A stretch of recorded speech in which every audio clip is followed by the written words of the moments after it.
Are Squawking Dead, a podcast pulverizing episodes of the Walking Dead universe. Sometimes we give you news, sometimes we make you laugh, but most times we go deep. I'm your host, David Cameo, and I'm here with Cosmom09 Rachel Burt and Sharon D, aka Blazy Gardner. Today we're here to talk about the 14th episode of the 7th season of Fear the Walking Dead, titled Divine Providence. Before we continue, I'd like to talk about our sponsor, Phineas Coffee. Phineas Coffee is top-tier specialty grade coffee, ground to your specifications, roasted on the day of your order, and delivered to you all across the nation for a pretty neat price. It is great coffee. We just got a new order in today. And by the way, it comes in, and I didn't mention this all throughout our last few spots, but like it comes in and you can smell the coffee wrapped in a bag, outside bubble wrap, and you smell all the different blends from the outside. You know it's roasted to order. You know it's handled by people who have coffee on their hands. They've been roasting it the day of. Again, it's top-tier coffee delivered to your door, and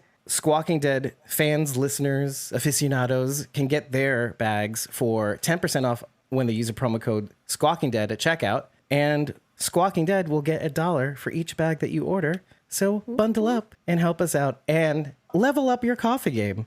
And as always, you should be following us on ko-fi.com/squawkingdead, because lately we've been opening up our conversations, the ability to join us in the real-time chat as we record, to the general public. All you need to know is when we do that. And the only way you're going to know is if you head over to ko-fi.com/squawkingdead and just follow us. And when you do, you'll get notified via email or Chrome browser notifications, should you choose. And you're off to the races with us in the chat, guiding how this episode proceeds. Let's talk about overall impressions of this episode, because we've had a lot to say about this show in general in the last two episodes. Rachel's just like, I'm feeling a little embarrassed right now. Maybe, I don't know. More than a little bit. You're starting to shrink like Jasmine right now. You're like, well, I've said a lot of things in the past few episodes that I'm not quite proud of. And I want to say hi, hello. Okay. Before we even get off to the races on this one, would it be fair to say that this episode does a little bit of redeeming, at least in terms of how we've been moving in this back half of episodes? And I want to start with Sharon D first so that Rachel can collect herself from the floor. Well, yeah, I mean, something happened in this episode. We didn't just stand and wander around the desert and shit. Like, it was actually forward progress. I've made no secret of the fact that I've had issues with the second half of the season. Not just you.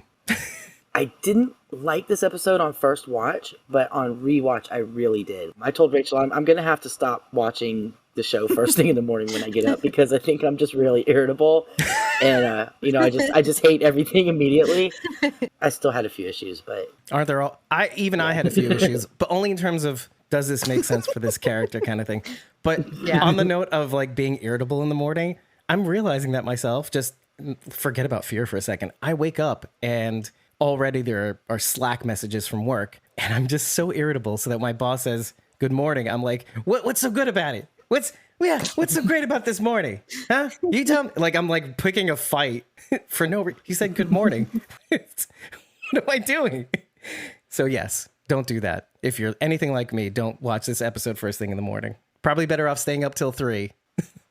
No, you're not. Man. I get up and like, I sit here and I watch it and I'm like, oh, God, this is so stupid. Oh, I hate this. Why are they doing that? Oh my God. Where's June? Why are they showing Strand again? What is with I'm like, it's like, I'm like, I've got to stop doing it, because I just hate everything. Meanwhile, this episode on second watch is not bad, actually. It's actually kind of good. Yeah, I really did like it on second and third watch. I gotta say, having not been doing the Dave Reacts, because I tend to do them so last minute, having the week to digest this episode and really my brain is still trying to make connections between all the other episodes. And I know I'm going to miss some, even after having talked with you. But this episode has a lot of connective tissue, first of all, to the first episode of the season, The Beacon. But then all throughout the season, even on the back half, everything everybody does is so connected to what's coming near the end, what we're all climaxing towards. Whereas last episode I had concerns, even if it's not the thing or maybe quite the thing I would have hoped for to wrap everything up, we're heading into a space where everything makes a lot more sense why things were done in such a way, at least for me. Despite all of my negativity that I've been carrying through the back half here, I have also paired that with me saying I trust the writers. If it doesn't make sense to me right now, I trust what they're doing, that they're going to put all the pieces together. And by the end of the season, we're going to go, okay, now my frustration makes sense. And I had to be frustrated to get through it, to get to the end. And now it's all worth it. And I think we're starting to see the beginning steps of that in this episode. It came a little later in the season than I wanted it to, but at least it's finally happening. Some of the things we've been saying in the last few episodes is that it has been trending upward, but like inch by inch. Would you say this episode was more of a leap or like a leapfrog? If the rest of the episodes were like tripping and falling forward, this one was like a normal step forward. And by the end of the episode, I found myself actually wanting to know what happens next. I can't remember feeling that way in 7B so far. Like, oh my gosh, except for, I guess the exception being Charlie. Like that's just sort of always in the back of my mind. Like what's going to happen with Charlie? The anthology style filming of these episodes makes it so that you have a beginning, middle, and end for that specific story. But this, so we have we're moving no away. idea what's going to happen in the next episode. Exactly. This time we saw everybody. And so it's like, oh man, it could go any direction. I'll also say that this episode is more of a anthology style episode than even the last one. And yet, I would agree. Right? Because it's really just focused on Alicia and Strand's journey through the tower, let's say. Yeah. And then, whereas the last episode was like, Alicia and Morgan here, a lot of Dwight and Sherry here, but it's still kind of like anthology style. This one was, okay, this is a bottle episode. Yeah. This is a bottle episode, guys. Right. And I actually liked it. Yeah. Good job. They did very well. It can be done, folks. And done well. So naturally, because it's a bottle episode, there's the temptation to dive into this episode linearly. I want to take it back to the Beacon just for a little bit, because what I had said to you guys before we got on is if you have time to watch the Beacon casually, no note taking if you can help it, and just watch for the feel of that episode. One of the first things that I noticed was, again, as we had broken down for that episode, is the stark realization, because they had to bring you to where our characters could be feeling, let's say, in this world that has been wrought by Teddy. And that is Will traversing the wilderness, and everything is hard, and the walkers are dangerous, and now people are stripping the dead, and it's tough. It's really, really hard out there. You jump to this episode, and it's Victor Strand, carefree. He's got the shaving cream, the old-timey shaving cream he's putting on. Life is grand. Life is divine. And he's shaving because he can shave his beard. What's the big deal? There's time to shave. Whatever. Everything he ever needed in this tower is really here. He doesn't have to go anywhere. It's like he said in the first episode, why go outside? Everything I need is right here. What a stark difference between this episode and the first episode, how it starts out and how it finishes. And by the end of this episode, what happens? The tower is on fire, which is whatever. Not good. It's not great. Exactly. But that very thing that was everything he ever needed to survive is one of the things we've been talking about a lot recently, is like, yes, it's very important to survive, minimal. And he really does have everything he needs. And he really shouldn't have to do anything else. And everything is grand here, as long as he continues the trend of sacrificing anybody or everyone that he could love for the purposes of survival. But then the question needs to be asked, what is the point of surviving if you're alone, or if you have no one to survive with? Is survival the most paramount thing that one needs? Surviving is not living. I guess that depends on the person, because I'm sure there are some people who are absolutely perfectly fine just surviving. But then there are people who need the society and the companionship and the love. But there are some people that don't. They'll be perfectly fine without it. But in terms of this episode, it seems like, and maybe we can talk about that first, it seems like Victor is not one of those people. Like maybe he thought he could be, and maybe he was trending in that direction. But even when you have to force Baby Mo to love you, or teach her that that's your father, right? Or something like that, that's you're supposed to love your father, right? Intrinsically, and show her that this is the way. And I'm going to make you love me. And even him doing that in a desperate attempt to have somebody love him, maybe not Alicia. And when that fails, when Baby Mo's taken away, he falls back to the Alicia plan. So let me ask the question. Did Victor do all this for Alicia's sake? Kind of like he says back in Lawton. the beginning of season 6. Welcome to the club.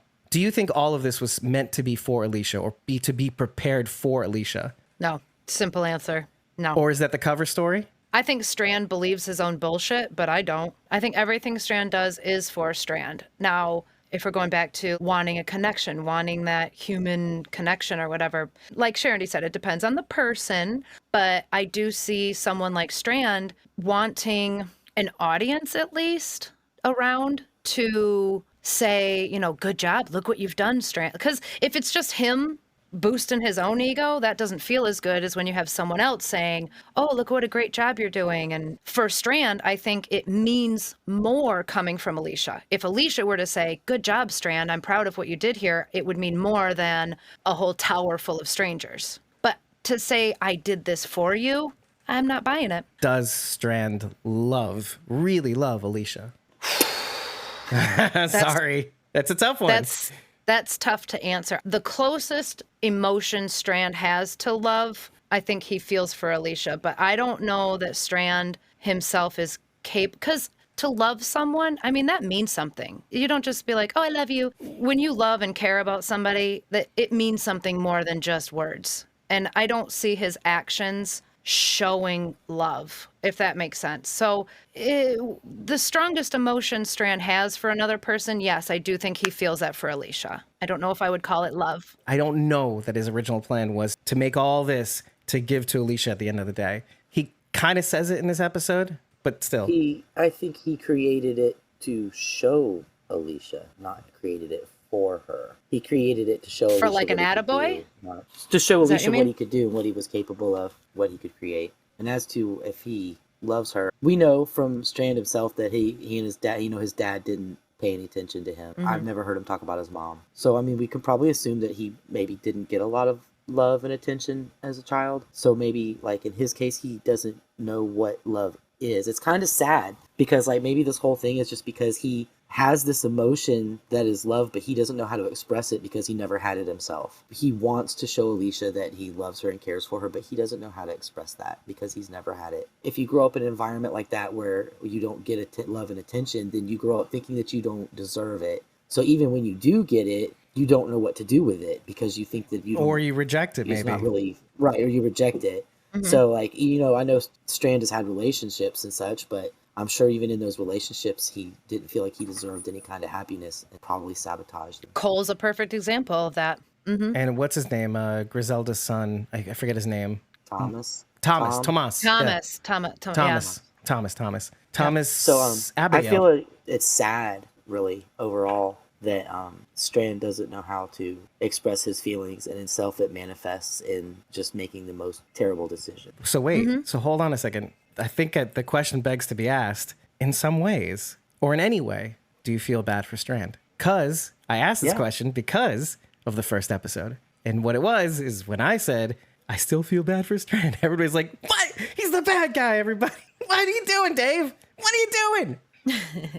I mean, I feel bad for Strand. Having psychological issues is hard in the regular world, so I can imagine how difficult it is in a post-apocalyptic world. The stakes are so much higher. Yeah. As evidenced by Wes. I can be sympathetic towards Strand, but still hold him responsible for all of his actions. It is sad that he never felt proper love from anyone, because everyone should feel loved by somebody. Well, I don't know. He might have felt true love from Thomas. They seemed, the way he talked about him anyway, like a stable relationship, except on Strand's end. We're talking about that sabotage. Here's someone who truly loves him, and he's going to fuck it up somehow because he doesn't deserve it, or, whatever his mental state is at the time. I can say I feel bad that he's never been loved, but that doesn't justify what you're doing, man. Yeah. And so just to take the Thomas Abigail comparison to him and Alicia, he and Thomas's relationship was built on a lie, whereas his and Alicia's relationship, the foundations were kind of rocky at first, but he was always honest about who he was for the most part. Not now. I'm just saying back then. He always fessed up. He always admitted, I did this because of that. I would do things because of this. And this is how my life was up until the apocalypse happened. So their relationship was more built on trying to be real with one another. And yet he's twisting it now. I want to say, I don't think he's doing it to be right necessarily. I think he needed to double down to prove to himself, this is kind of like something you said, Rachel, that he wasn't wrong about what he needed to do at Lawton. And he just kept going, and he just kept going, and he just kept going. Now, who does that sound like? A lot of people that we've seen on this show. It sounds like John Dory Sr. for how many decades he was away from his son, Daniel, for however long he was in the CIA. Sounds like Ginny, too. Yes. Yes, Rachel. Yes, it does. And with the added bonus of Victor and Ginny doing the same exact thing, keeping Dakota under lock and key. Now, this is why I was so worried about baby Mo in the tower. And I couldn't articulate until I finally saw this episode. I was like, holy shit, what does that sound like? I'm going to keep you here so that nobody can get to you, so that I can be your father. Well, your father, whatever. And Ginny, I could be your mother, Dakota, without knowing that I'm your mother. And nobody else will love you but me. And this is all for you. Lawton has always been about you, Dakota.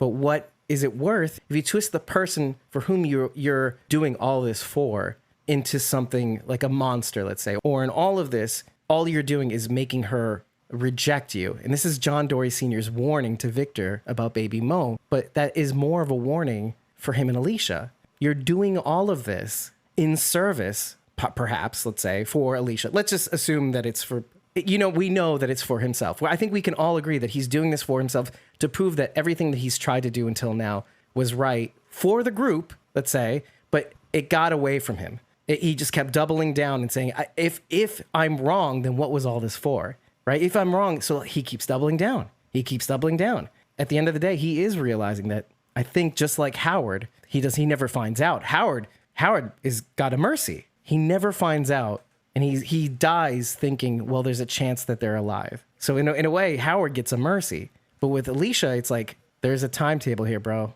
I'm dying. There's no forcing me to love you. There's no time for me to understand what you're trying to do. There's no time for me to appreciate your thinking. I'm dying. This is it for me. So all of this is for nothing. Doesn't matter if you're right or wrong. It's over. Whether it's because you're trying to prove yourself right, whether it's if you're doing this all for Alicia, which is what I like about this episode. We built all of this whole story, this whole anthologized story around the idea, maybe it's Victor, maybe it's for Alicia, maybe it's for a legacy, but no, it doesn't matter anymore. It doesn't matter. We know what the truth is, and we knew what the truth was from the first episode, too, of this season, plus Lawton. He said, love is why settlements fail. And Wes is that voice just echoing from the past, telling him, fuck you, dude. I heard what you said. And you're going to be the downfall. Wes says letting Alicia into the tower will bring the tower down, and he's absolutely right, because it does, just not in the way that he thought it would. But it still makes him right. Which is still Victor saying it to himself, in a sense. It's Victor's voice. It's just advanced ventriloquism, okay? It's just, Victor has Wes's hand up his ass, and he left it there, apparently. I don't know. And it's a walker hand, so he's repeating the things he said in the past. Ooh, yeah, gross. Well, poor Wes. He's got it on all ends, including his Pure back end. Wes. This episode is kind of like a spiritual sequel to The Beacon, in a sense, because he lays out exactly the pitfalls of what having Alicia at the tower would do. And the Victor of the first episode says, yeah, she'll never be here. What I interpreted from watching this episode is she'll never be in this tower because I'm going to have to do so much to make it so that she only loves me or only sees me and what I've done for everyone in this place. I can't be wrong. Sending you away wasn't a wrong move. Doing what I had to do wasn't the wrong move. And it's funny, like we talked about how Daniel, having lied to Charlie in Welcome to the Club, was the genesis of his memory loss, let's say. And it could still be true, even after watching this episode. But just like that, the genesis of what Victor does in this season is from that episode, Welcome to the Club. These guys are playing the long game, or at least using everything to create a whole narrative out of one decision. And that was him saying, I have to send you away so I can do awful things so that everybody can be safe. Whether that's true or not, or whether that shakes out that way or not, I think the intention's there, but when you do awful things in service of your friends, you don't know what other monsters you're going to create, as we've seen in season 6 and 7. He created the monster Howard, because by the end, Howard was a monster. And I believe that came from, maybe he felt like Victor gave him permission to be that way. Yeah, and when you were saying Victor still doing despicable things for which he should be held accountable, I was like, oh, like Howard? Yeah. from the episode from Sonny Boy. Victor, Howard, Shadow, partner. And yet Victor is so bad that he takes that and he throws it off a roof.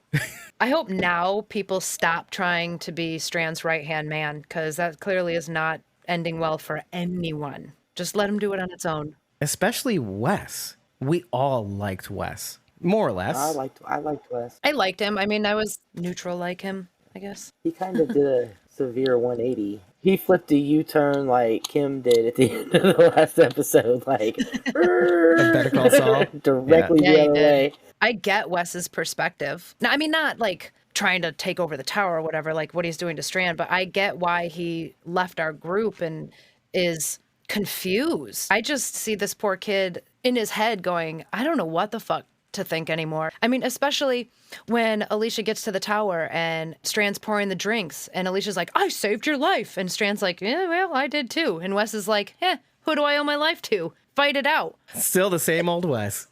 He says it. Which I He like. says it very, very casually, but on the inside, I would be like torn apart, right? Like, yes, these are two people who you pretty much owe your life to, and they're at odds with each other. Where would that leave you? Where would your loyalties lie? I couldn't imagine how torn he feels. But I feel like his to him, the choice is fairly simple. Don't you think? Right? Well, It's like- after the last episode, after he saw what Lucy did, yeah, his decision was made. he says something so specific, but so like if you missed it, you would not have seen like, okay, why is Wes during the middle of the episode kind of like I predicted, but didn't really want it to happen? Power grab. Mm-hmm. I didn't think it would happen. I just said it to say it. And I was like, well, what if he decides to take the tower for himself? And I didn't think he could do it so fast. That's where I was like, how does he do that so quickly? He did to Strand's soldiers exactly what Strand did to Virginia's Rangers. Turned them on his side when he took control. yeah. He was put in Good charge of the call. Rangers, and he turned them to his side. And Yeah, Strand yeah. did what Ginny should have. Exactly. Yes. Yeah. Yeah, But what was definitely. her downfall? What was her downfall? Love. Love. Yeah. Or what she thought love should look like is keeping your Her daughter version at of it, yeah. yeah, at arm's length so she could interact with nobody except for me.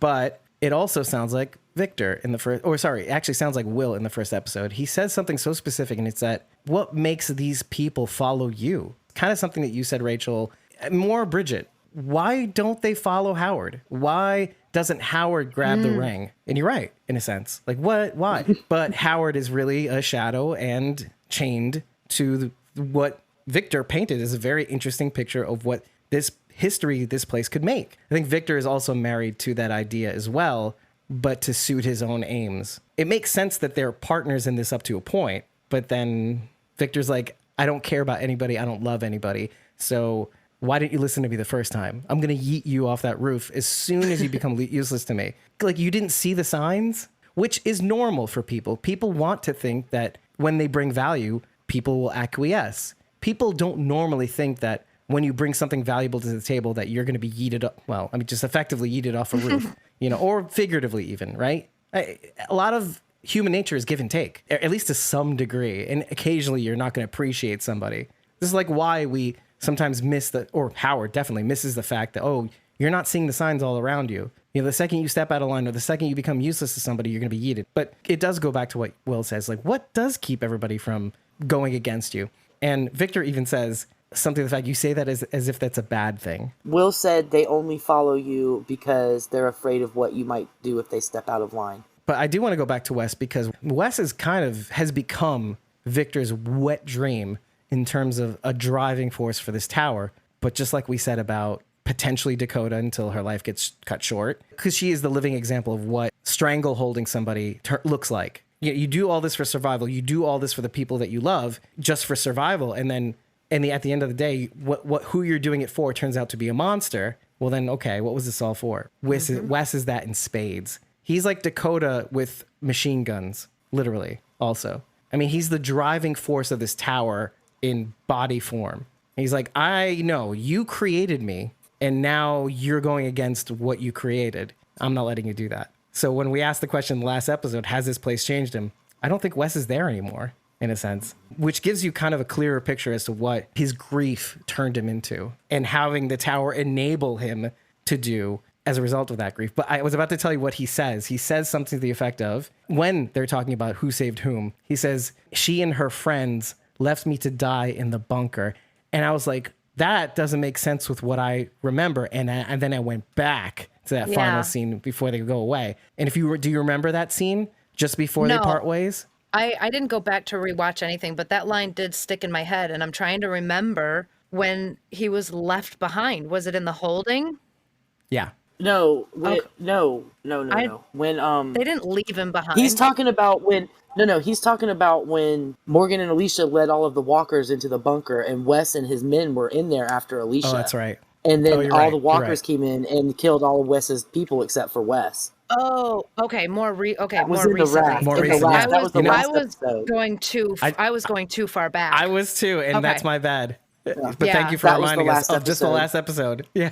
Thank you. Well, okay, but the reason I didn't think of that scene is because, Wes, you were there to kill them too. You were doing the same thing. So, of course, they're going to counterattack. And you know what's silly? Every time Dwight and Sherry gave him a chance to not do the thing that he should do, kind of like Victor, you're doubling down on something that you think is the right decision.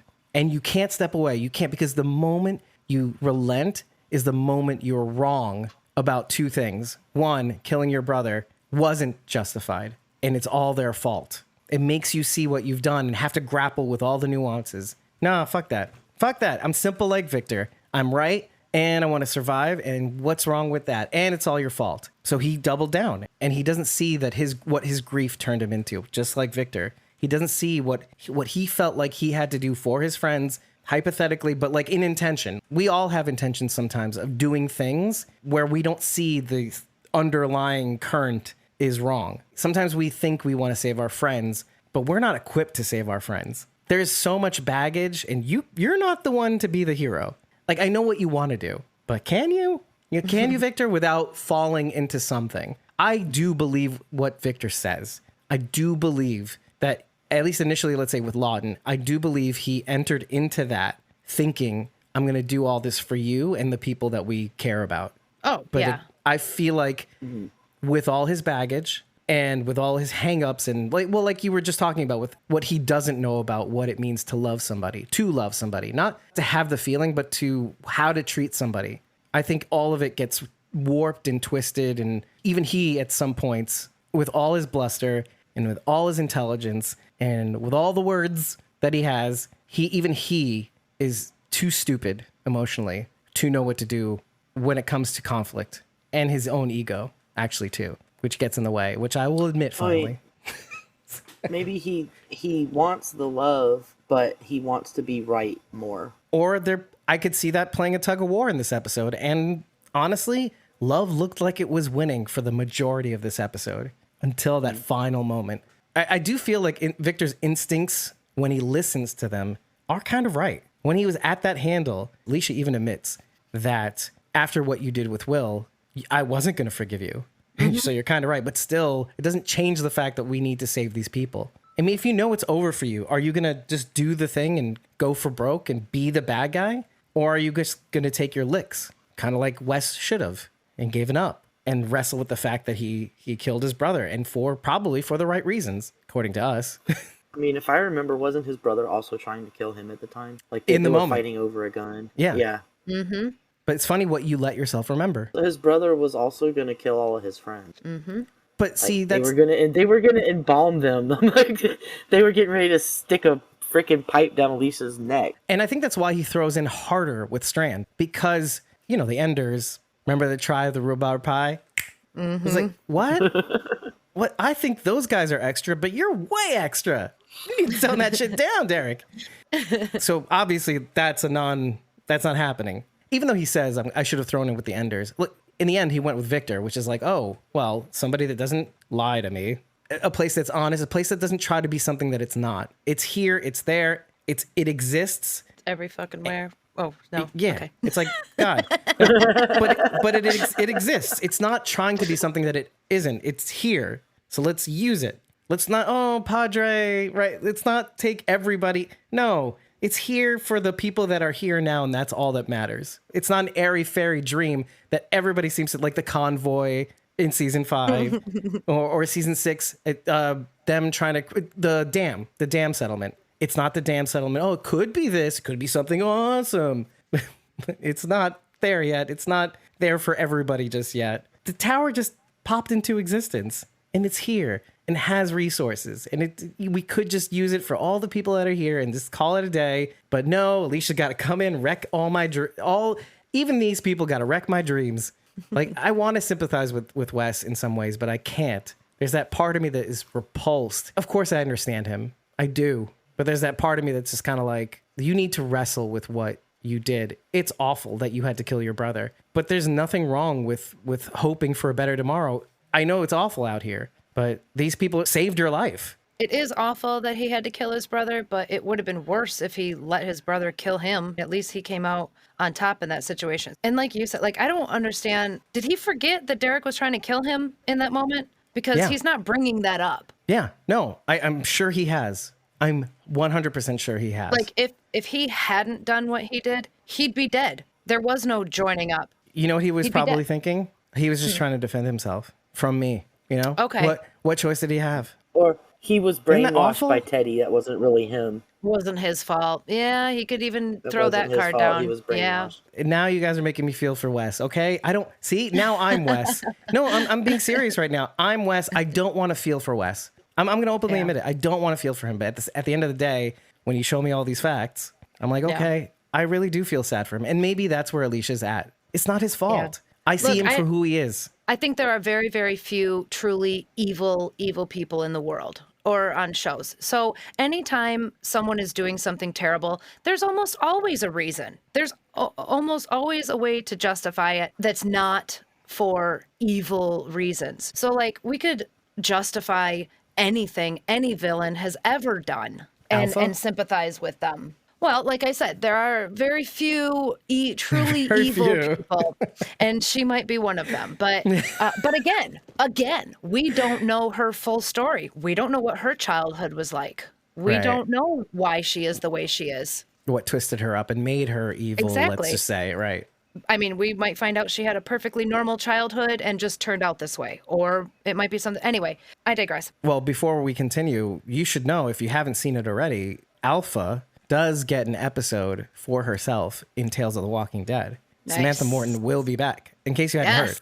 Yes. Okay. So I heard a rumor, but I'm not letting myself get excited until it actually happens. So I get it. Even though they showed, the AMC official showed pictures of her production photo. Production photo. I did not know that. Okay. Yeah, okay. Yeah. All right. Maybe it'll be on the screen right now. That's another little notch of excitement for me. Okay. Yeah. I dig it. Maybe. Yeah. I'm just saying. Anyway, they started production in January and wrapped maybe a month ago, I think. Maybe not even. Okay. And so those episodes might be out, I think, are going to be out soon. It might even be out after this. Probably post Fear. Yeah, which, okay, can you give us a little break? Can you get a little break? Break? It's like, what's that? It's like, I don't even get a salary for all this. Okay. I just want to say how awkward Alicia's arm is. The scene where she swipes Wes in the face and then she runs up to Strand, he has like a full 4 seconds before she gets her arm in position where he could have pulled his gun or grabbed her other arm or anything. Like it is so awkward. Like, all they had to do was make it so she could like bend it and have it right here instead of like her whole arm, because she runs up and she's like stiff arm right up to his face, and it's like, I mean, it's just so awkward. It was painful to watch. I just had to get that out because it really bothered me during that. I was like, this is the clunkiest, slowest fight scene I've ever seen in my life. Like, they could have like sped up the film itself and it would have looked a lot better. But then we put Benny Hill music to it. Yeah, whatever. Sig Heil, right? I mean, she throws her arm up every time. Sorry. That's how it looks when she throws her arm over there. Yeah. No, it's so weird. It's hella awkward. But hey, it was kind of cool.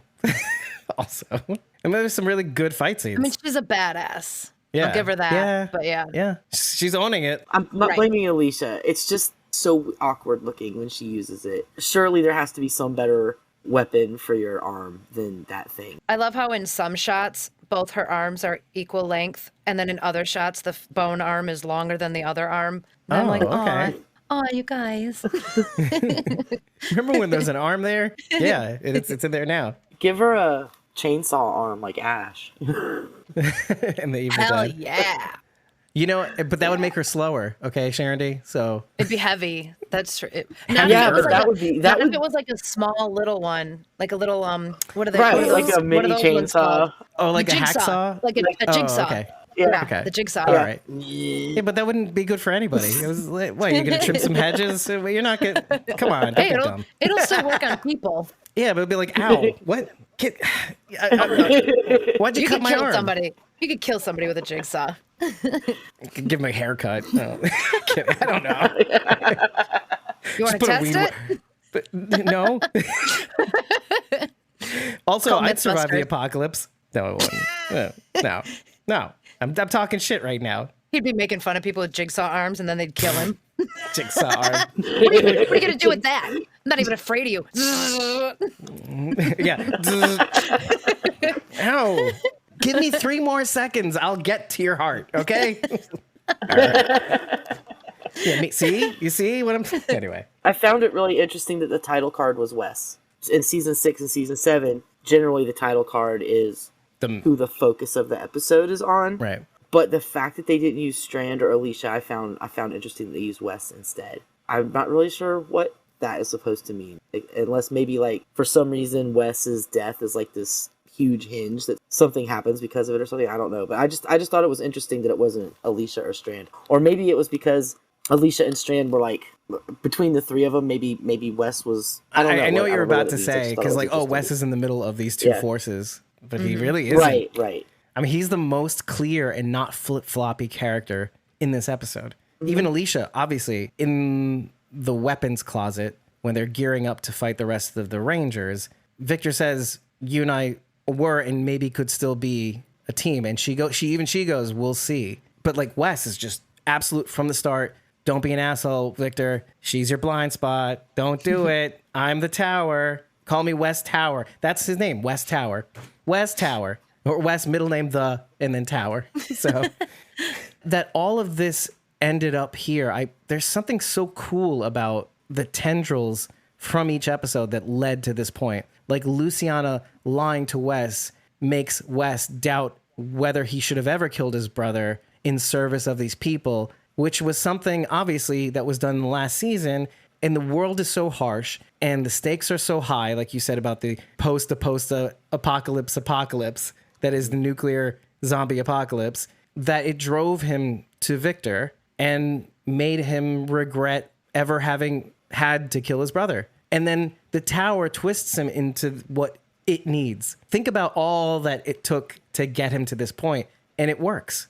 It works so well. In the last episode, we didn't want it to work. But when you get to this episode, you get it. The special sauce that happens in this episode makes it so that you go, oh, he is done with this shit. He's over all of it. And just in Wes fashion, okay? Because like I've said always about Wes, he says it like it is. And he's always said it like it is. But he says it in a way that the audience is also thinking the same thing. What are you doing? Why with the bony arm? It's so stupid. He says and he feels perhaps the way some of the audience even feels. Like, Victor, don't be stupid. Keep the Tower. Fuck these people. I didn't want them to show up in season 4 anyway. You know, like do you know what I mean? This is what I'm saying. It's like they're always doing something and it's always stupid. Can't we just survive? That's all I've got left. Okay, Victor. With the love. Victor, what are you doing? But I liked that. I liked that it made sense and that some of the audience might actually really resonate with Will. But on that note, do you think Victor had a choice when it came to killing Wes at the end? It's a very tough one. Yeah. Of course. No, I think he had a choice. He had a choice. always a He didn't choice. have to kill Wes. Yeah, be on the alert and be ready, but to just come up and just stab him, he wasn't doing anything aggressive at the moment. He was just standing there, listening to Alicia. Talking him down. So wait, you guys are both saying that Victor had a choice? Yes, he did. He did have a choice, but I think. Ready? Hold on to your seats. In this case, he made the right one. You think Wes was I too do. far gone to come back? I think in that I mean- very moment, someone was going to die. Someone. Wes was ready to kill them. And so if it wasn't going to be Yeah. Wes, it was going to be either Strand or Alicia.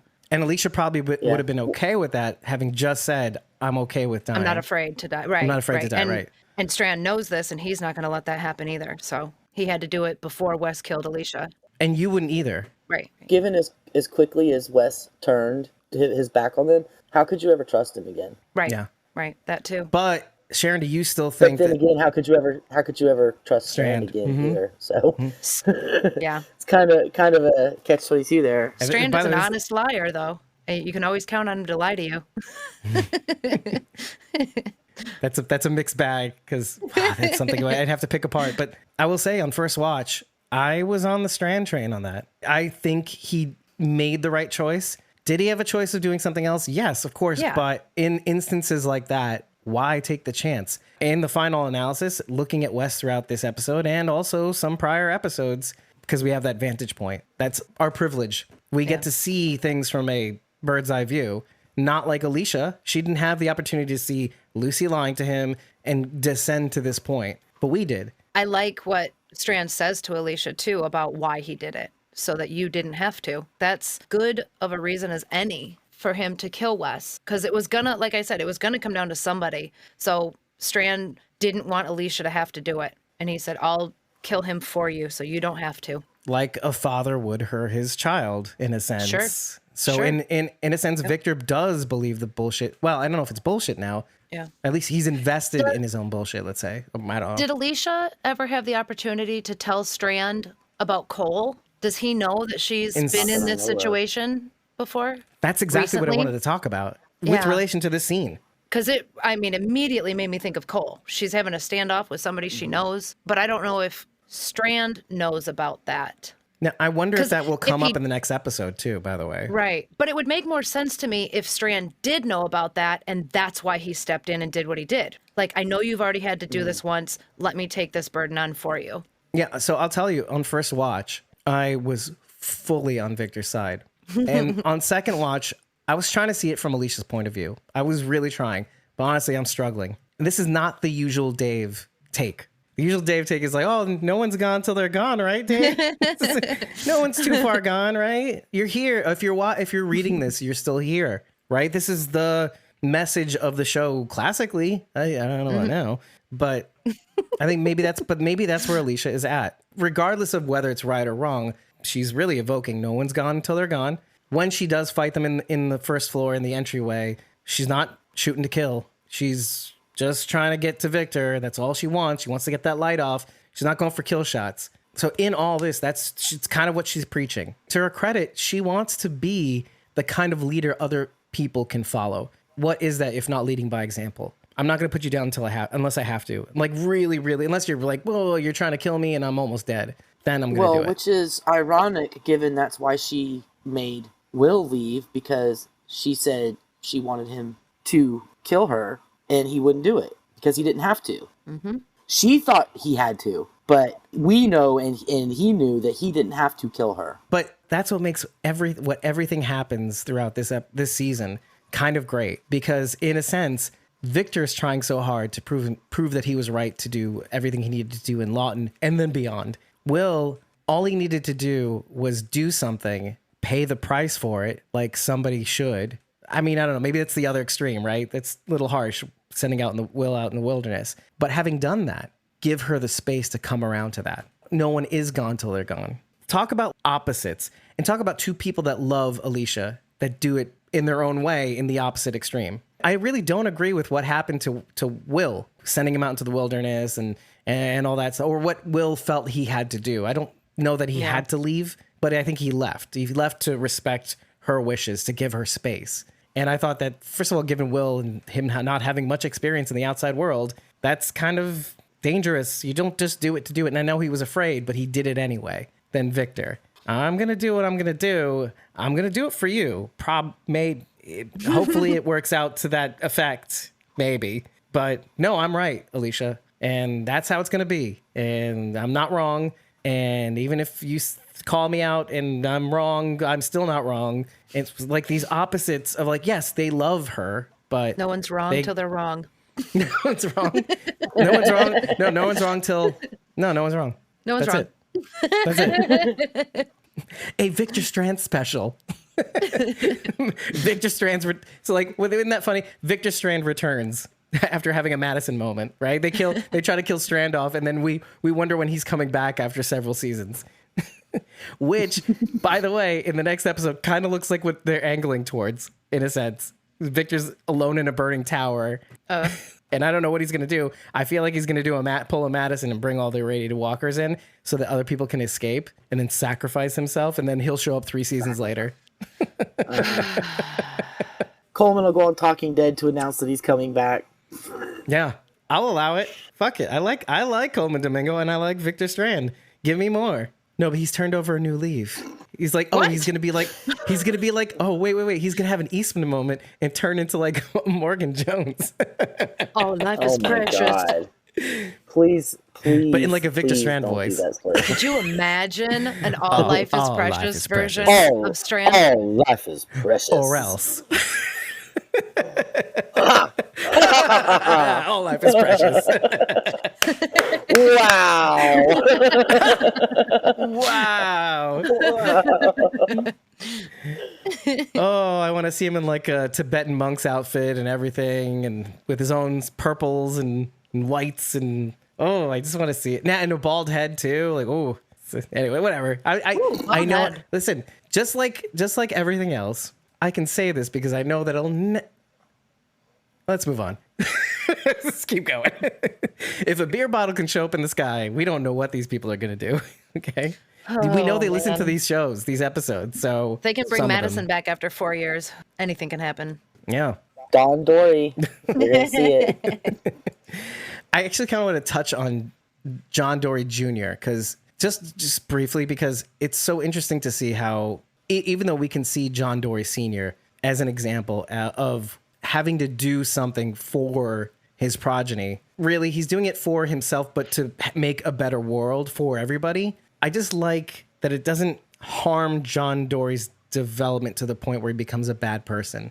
It never, and this was when he was a child. And of course, the deck is stacked when you're a child in your childhood development, but throughout, it made him want to be a better person. And when something bad happens, it does affect him, and it doesn't make him push through and become an alcoholic and whatever. He was generally, I feel like we should touch on that. And like, out of all these examples, Dakota and even Ophelia to a certain extent, how she ended up, by the end of her arc, she gave like that whole Teotihuacan settlement anthrax in their coffee. So like the things people do, or the desire to be close to your father or whatever it is, or to be important in this world, it twists you, and it didn't twist John as much until, not even until the end. John never let his circumstances turn him into a bad person. Yeah.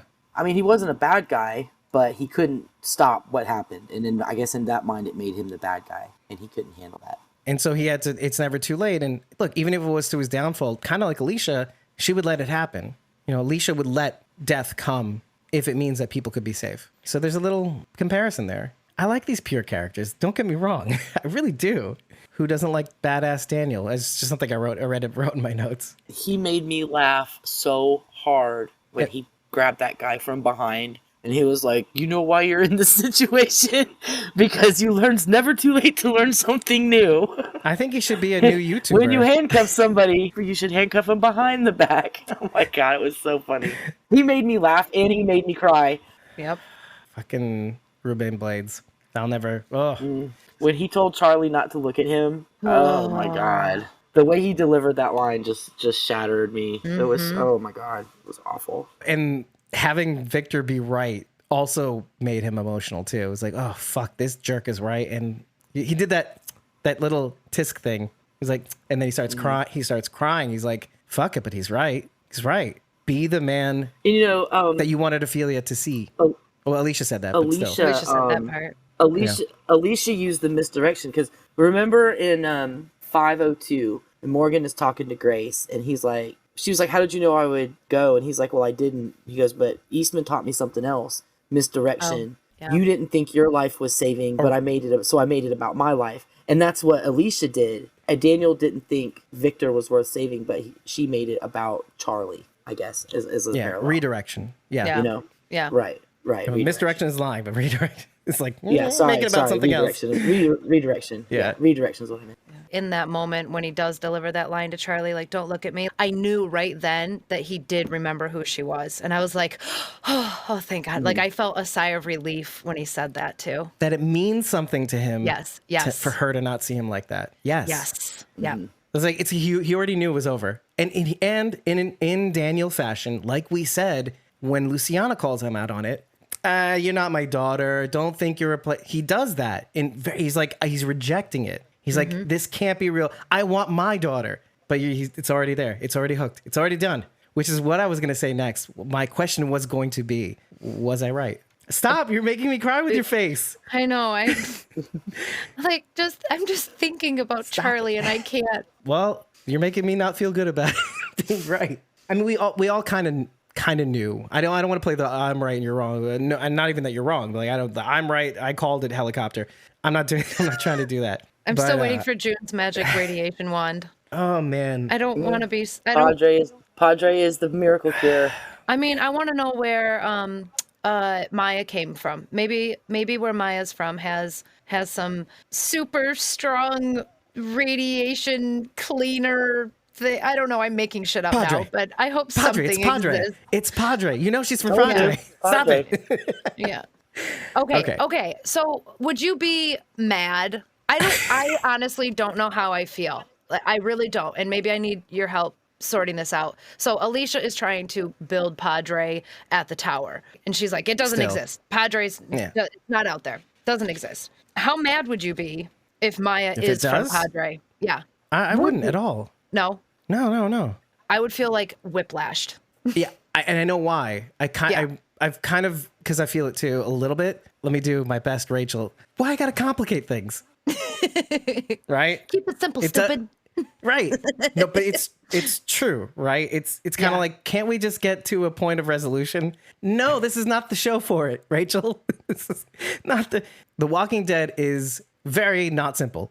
It's just not. It can't be. The Walking Dead universe is not like that. It's not built like that. You defeat the saviors and all of a sudden, It used to be simple. when? At Bad what point in guys. time? We had good guys and we had bad guys. But then we found out they weren't that so was bad. the line. And then that was the line. Yeah, we didn't have mystery places that didn't exist, but then just kidding, they do exist. And then Well, I'm not to say that it would make me mad. What I'm saying is I don't know how I'll feel. There Right. is no Padre. Now there's a Padre, but there's no Padre. Yes, there's a Padre. This is Padre. That's how I'll feel. Maury Povich comes on. Alicia, you are not the Padre. You are not the Padre. Yeah, exactly. You'll feel like you were watching Alicia and Strand in this episode. They're together. They're Pretty against much. each other. They're together. They're against each other. They're together. They're against each other. You know, for the most part, though, they were I mean, I have to say, they were in lockstep for most of the way. Like, because that whole middle Like in chunk the middle. is- Like the middle. but The that beginning whole- and the end. you know, most of the episode was them together. Yeah. Which But, I was- okay, let I'm me not ask mad you at. this. Wait, were Let you me- mad at that, though, at all? That they I mean, were it on the was- same team? I was like, man. Yeah. I'm actually curious because I know we haven't really seen that. No. And I don't know how you feel about that. The first watch through, I was really annoyed at the flip flopping. First, they're against each other, and then they're gonna team up. But then Strand's like, no, we're gonna be against each other. But then we're gonna team up. But then no, we're gonna be against each other, and then we're gonna team up. And then at the end, we're against each other again. It's like, what is going on? Now the second time and third time through, it was different because I knew what was coming. But it just kind of irritated me a little bit. I was like, wait a minute. And then you have Wes in the mix too. That's like, okay, so the enemy of my enemy is my friend. So now you got, so I mean, it was just like, holy crap, what's going on? Well, I want to ask you guys a question because I don't know if I saw as much flip-flopping from Alicia as I did Strand. I feel like Alicia, for the most part, was kind of consistent throughout the episode. Even when she agrees to stay in the tower, I mean, it was for not only her survival, well, mostly for the group survival, right? Like, I need to do this to make sure, assure their safety. But I mean, I almost feel like Alicia had a mission and she held to it throughout. And we kind of see that when Wes finds the transmitter.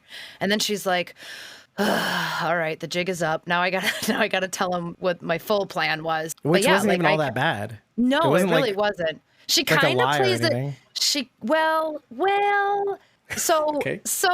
okay. Correct me if I'm wrong. Well, correct me if I'm wrong. But Alicia's goal was actually to infiltrate, send out a signal, and recruit more fighters, just like Wes said. But then she's yeah. well, I want to turn the tower into Padre, and I guess since you're a good guy now, you can stay and help us do that. She was sort of backpedaling, I felt like, in that moment, like, I'll tell you half of the truth right now. You know, that's a really good point. This is the difference, is that we believe Alicia when she says what she says to Victor by the end. She doesn't include the beginning part, which isn't necessary. That's not the recruiting important. fighters part? Yes, exactly. Okay. And I don't think it is, because I think she truly believes right now that's how she feels. That's her intention right now. And because we are who we are, and because we've seen Alicia grow throughout the season, I really do believe her. If this was Victor Strand, I don't know. I'm not even going to say I don't know that I would. Rachel definitely wouldn't. Rachel knows, oh, no, he's thinking of himself, so he's saying whatever he can say to get. No, we don't think that way about Alicia. Baked in.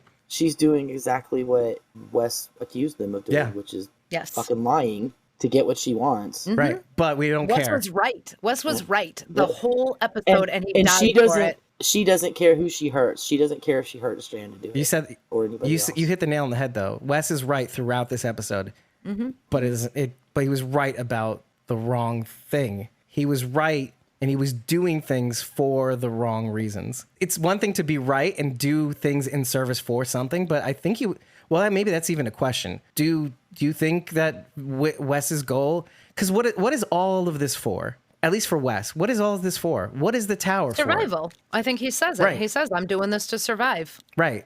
Is he wrong? Not like about what he says and what his intentions are, but is that enough? Wes is the living example of the answer to the question, is survival enough for most people? I think you have to survive before you can live. So you Right, got to but- have that first. But do we survive at the expense of losing the Got to chance break at a living? few eggs to make an omelet. But then you'll never live again. First of all, you killed your brother, okay? That's nothing you can come back from. You can blame... Can't take it back. Right, think about it though. You can't, but he's like, ooh.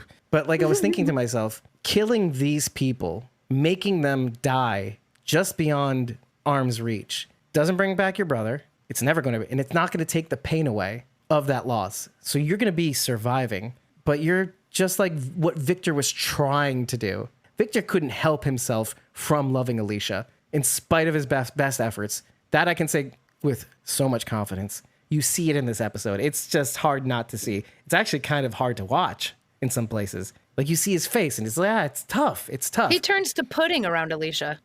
Yeah. Yeah, Throughout he the does. episode, anytime her name is mentioned, he has this like twitch on his lip.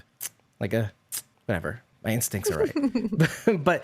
But Wes, he's fascinating to me. What does it mean to survive if you become exactly what Victor wanted to be? No love. I mean, Wes loved his brother. Whenever the idea of Derek was mentioned, he was all about it. I love my brother. I painted trees in honor of his name because he started it. You know, so it's just like, what is it worth if everybody you could have loved is gone? It's the answer to the question of is survival enough? Yeah, you've got everything you wanted. Everything you need is right here, but is it enough? It's not. And maybe there's no good answer. It may be for him, though. I mean, maybe the loss of his brother just broke him so hard he doesn't want to care anymore. And some people are perfectly happy with power being a replacement for love and companionship and affection and human contact. Power is more important. He'll have the power in the tower. But then what does that look like too? Because wouldn't he just turn into Strand again? Wouldn't he yeet people off of roofs? I ask this because what's the natural conclusion to all this? It's sad. The way I see it going down is the Twilight Zone actually had kind of like an episode on this with Peter Falk. He played the not the Che Guevara. He played the Fidel Castro, right? He played that character, even though they didn't say it outright, right? I remember what episode you're talking about. Yeah.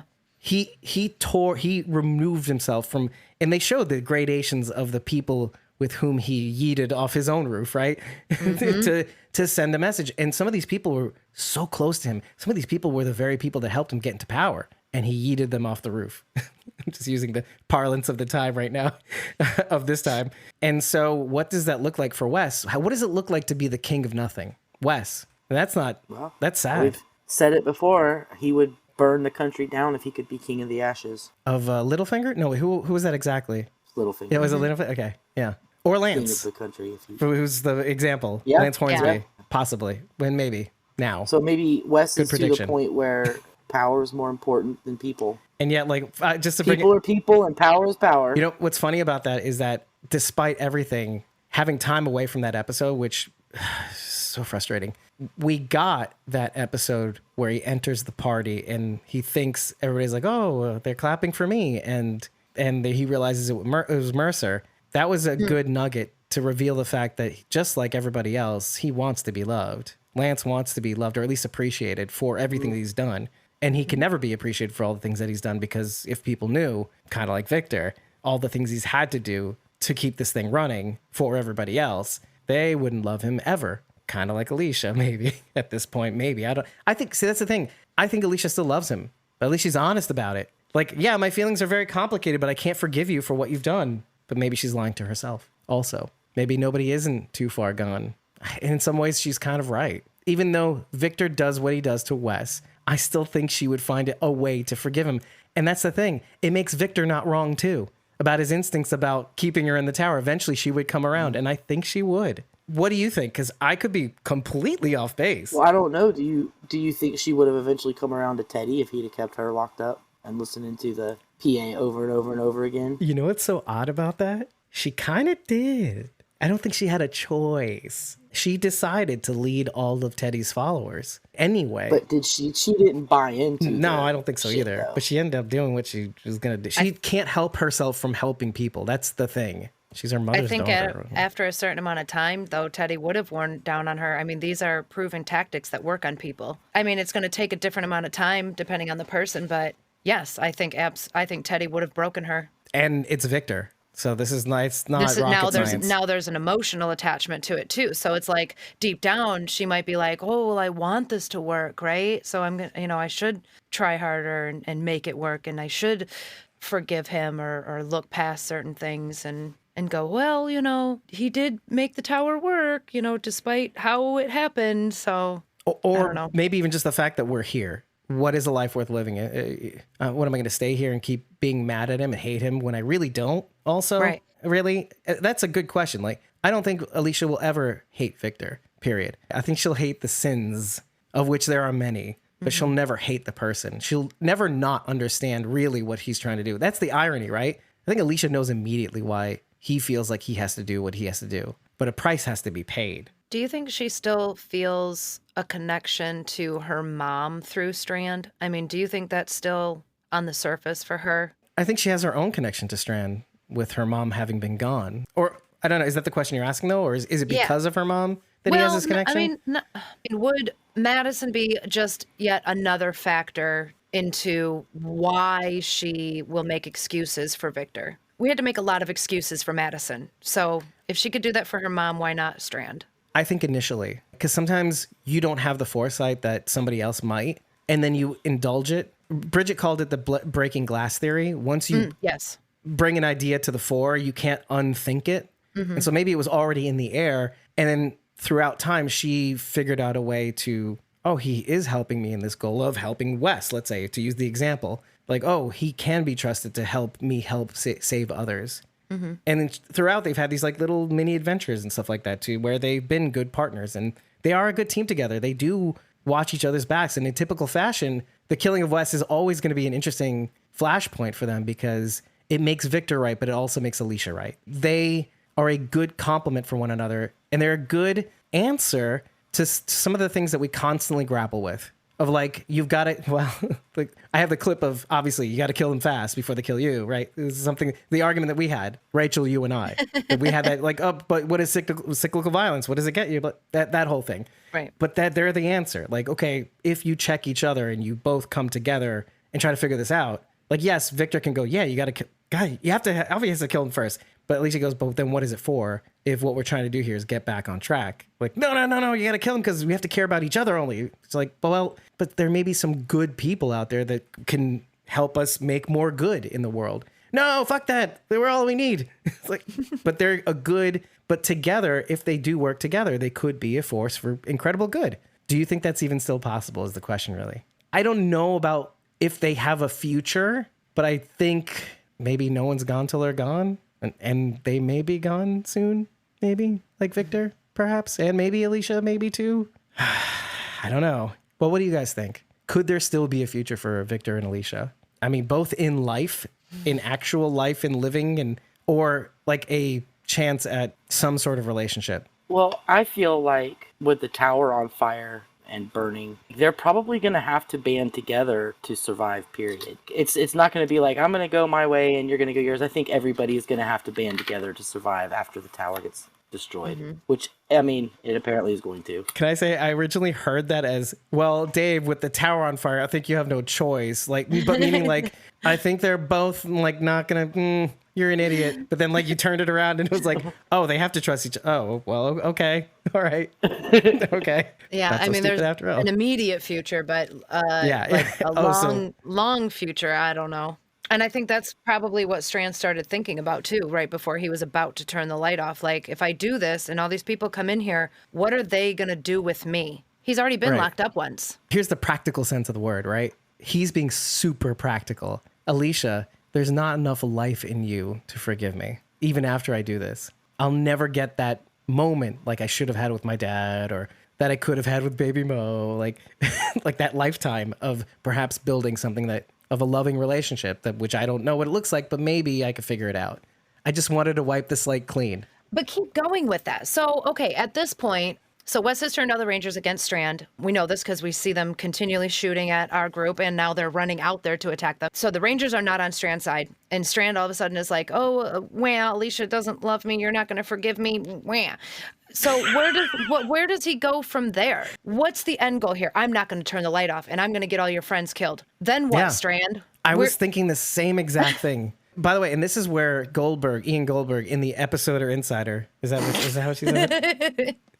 In the Episode or Insider, Ian Goldberg says, I think he's thinking in that moment, there's no point. I'm going to go the other way, and I'm going to be full evil, essentially. Well, That's what We've he seen says, that but I in don't the believe him. season, though. If Strand makes it so that all of her friends get killed, but she's still in the tower with him and she's stuck there, then she's stuck in the tower with him. She's got nowhere else to go. So she has to stay with him. If that's how it plays out, if he does get all of her friends killed, don't you think she would be actively trying to kill him back?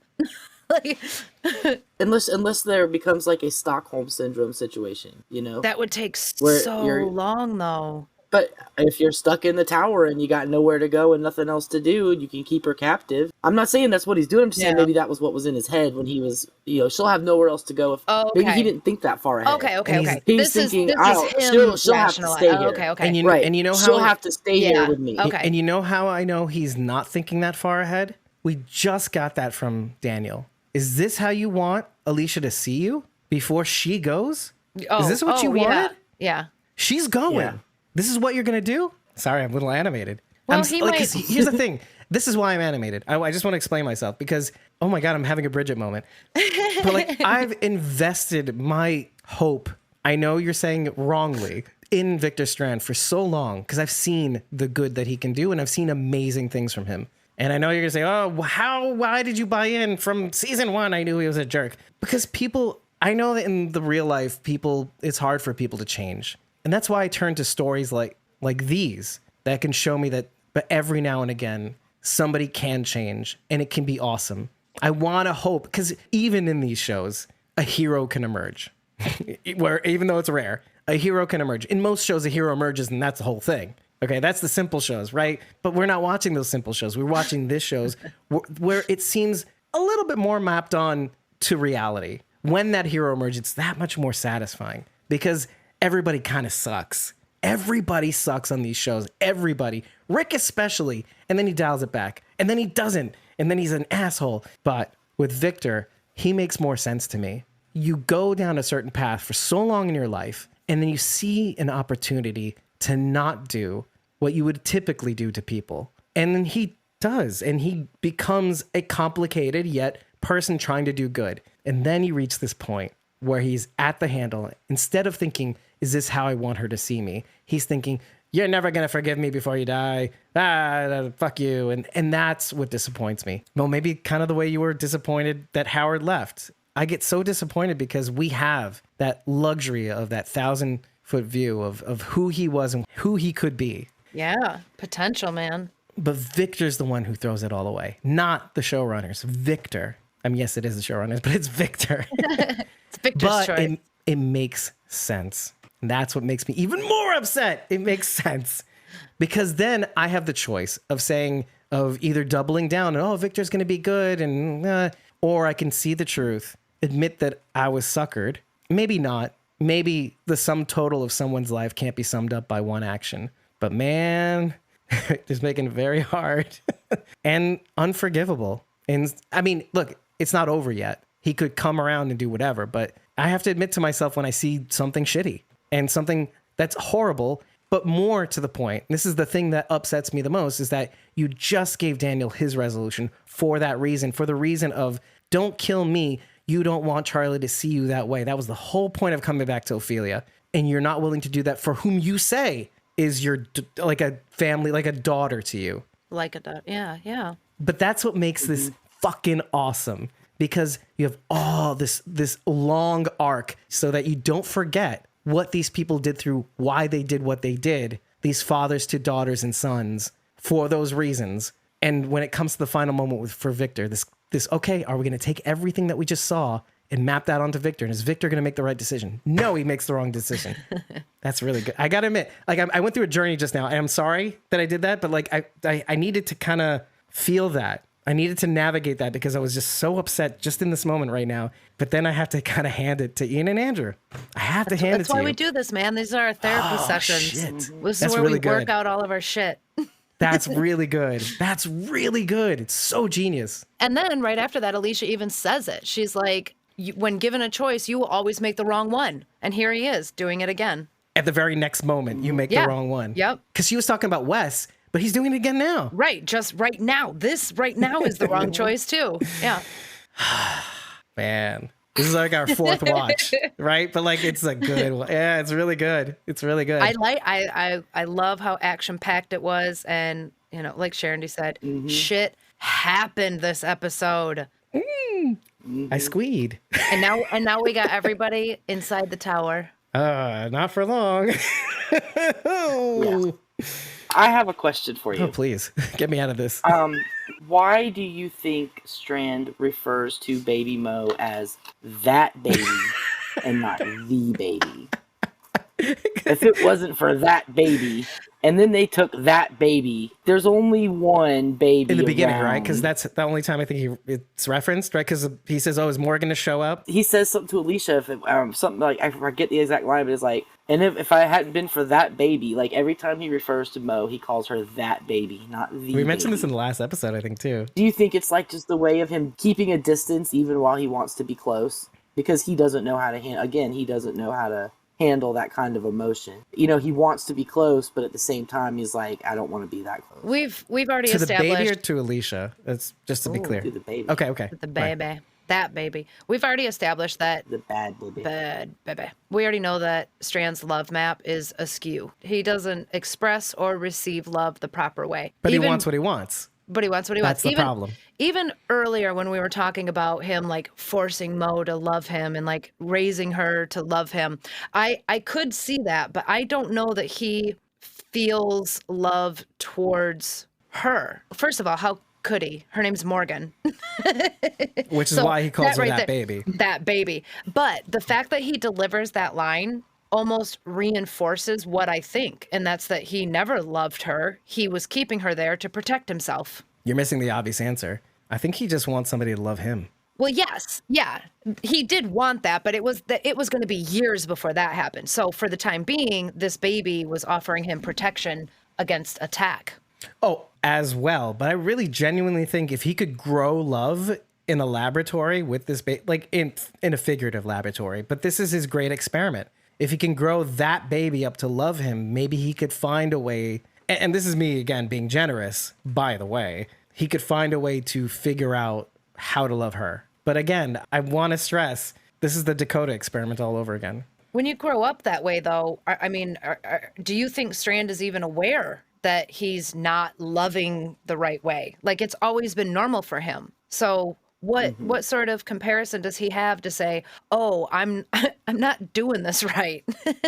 Of all the things that he's thinking far ahead of, and I have to give him credit for the tower, legacies, and trying, look, if I help all these people live, they will talk about me, and I will have put something out into the world. I will have done something with my life. But of all the things, like, okay, he gets that, but he doesn't get, and he gets people too. Let's not forget that. He understands people. He knows how to get what he wants out of people. He has good instincts. But, and maybe this is like the number one flaw. The number one flaw is Victor does not know how to love. Clearly, we've seen that throughout the series. I know he wants to, and I know he wants to get the love, but he doesn't know how to. And maybe with Madison, sorry, Rachel, and maybe maybe with Madison mostly, he was working on it. And maybe even that wasn't 100% what we would normally call a loving relationship, but it was loving enough for Victor. You know, it was maybe a bridge to get him somewhere to where he might be able to figure that out. But with Madison gone, that really, really set him back. And you can see that. You can see that a little bit in season 5. You can see that mostly in season 6, which is why I think he desperately struggles between feeling like he needs to do what he has to do for Alicia and all our friends, and then what he ultimately decides to do, knowing that she's not going to be around long enough to forgive him, which is what he wants on the surface. It just turns out bad, and he's just not equipped. And he could have been had Madison stuck around, and maybe that's sort of an answer to your question also earlier when you asked, is Madison another factor that helps Alicia have a relationship with Strand? And I do think so. I think if not for her, maybe they wouldn't rely on each other as much, but we'll never know. Right. But we're here now, and this kind of sucks, but it's kind of awesome. It's really kind of awesome.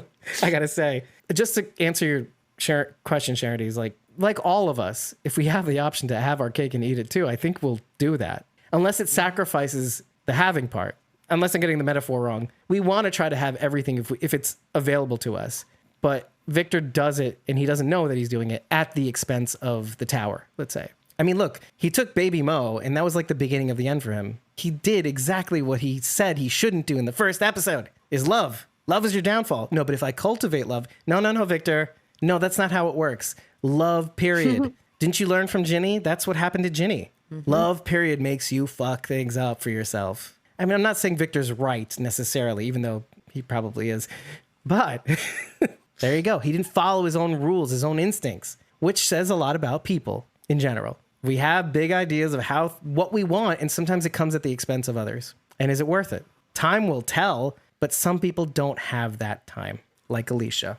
And then you realize, well, what did I do all this for? Because really, the answer to this episode is really underneath it all. It's funny how he says in season 6 to Alicia about Lawton, he says it and we don't believe it. But in this season, he says, no, she's never gonna come here. And this has always been about Alicia and getting that love. And in a sense, it's a lot like John Dorie Sr., kind of. I think he wants to be, like he says, the person that does the things for you so you can have a better life. I honestly think underneath it all, he wants to build this place. That's why I said in the beginning of the episode, he builds this place for Alicia. So he did all the bad things so that she can have a better life, and maybe even expect fully that I got to go. I got to pay for what I've done.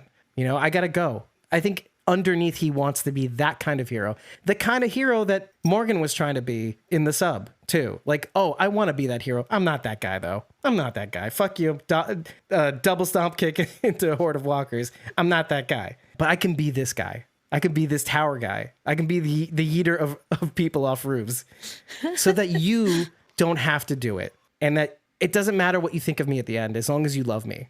Or maybe even not that, as long as you're safe. Maybe he's figuring out in the wrong way what love means for him. Sharon's running out of room on her computer. Oh, shit. Yeah. So let me bounce and you guys finish and I'll let this upload. Yeah, it's probably the path of least resistance. Because, I mean, I don't think we have a whole lot more to go over anyway. No. So. Surprisingly, too. Bye, everybody. Bye. Say goodbye, Sharon D. Jasmine. You know how you have that technical thing where you see things that shouldn't be there and you're like, oh, yes. Screen supervisor should be fired. This bothers me because if you're going to give us coordinates, just have something there. have something there for us to see. And maybe like, cause in my head, I'm thinking, well, you could put like a little crop dusk circle or something that says Strand is the evil guy. Or do you know what I mean? Like put something there that would be like, oh, we did it and you did a thing. And you guys, you know us, we're going to look at those coordinates. I didn't see anything. But we have I was really trying. many. We have so many coordinates that aren't It's so technically specific though. things. Yeah. I mean, to their credit. Yeah. Al's book is full of coordinates that we've logged. We logged all of those that we could, and they're just random places. Our best one was Grit School Road. That was a cool one, and I think that was actually on Ginny's map. I think. Didn't we do a cross street where we saw Grit School Road and then we did the thing and it was like something else? Yeah, and we showed the map and then we did the flood thing. That was going to be. That was near where Morgan's water tower was. Grit School. Yeah. It doesn't bother me in the long term, but like when you give us something so specific, yeah, I want to see something. Make it like a Dairy Queen or something. Honestly, something. They could have just picked an office building that kind of looked like it probably wasn't it, and I would have been like fine with that. I'd be like, oh, this is what they were thinking when they. This is definitely it. Yeah, or I mean, I would never say it's definitely it. I would say, well, at least it looks like it. Like close and like, oh, they're thinking of it. No, they're not thinking of you. Fuck you. It's in the middle of nowhere in a swamp. I think it's literally a swamp where the coordinates lead you to. Oh, yeah, it's sad just face. the So exact sad. opposite of a tower. Ugh. So Anyway. sad. I do want to throw something at you. In the beginning, Victor is shaving, and the song that is on while he's shaving is in French. It's called Sous le dôme et pays. Oh yeah, Sharon, So you broke that's- this one down too. Under a dome. In English, people call it the flower duet. Under a dome is what it means in French, but in English, flower duet. Okay. It's composed by Leo Delibes for the opera Lakme. The singers in the play are Lakme and Malika. So it's all about the Brahmin high priest Milakantha is forbidden from practicing Hindu ritual under British occupation. While he is shuttling his parishioners to pray in secret, Lakme and her servant Malika are undressing and going into a lake and just bathing and etc. And then along come soldiers with their girlfriends, and one of the dudes is left behind, and he's drawing the jewels of Lakme and her servant. He's like, oh, these are very pretty. Let me just draw these. And Lakme comes up and he's like, oh, and then they fall in love, essentially. But the lyric, ooh, and they fall in love.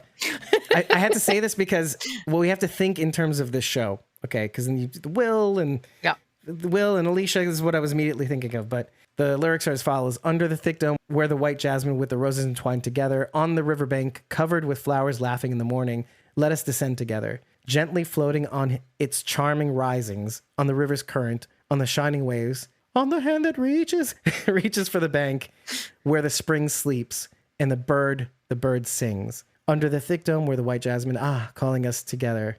So it's ironic because I think, which is why I wanted you to go back to the beacon.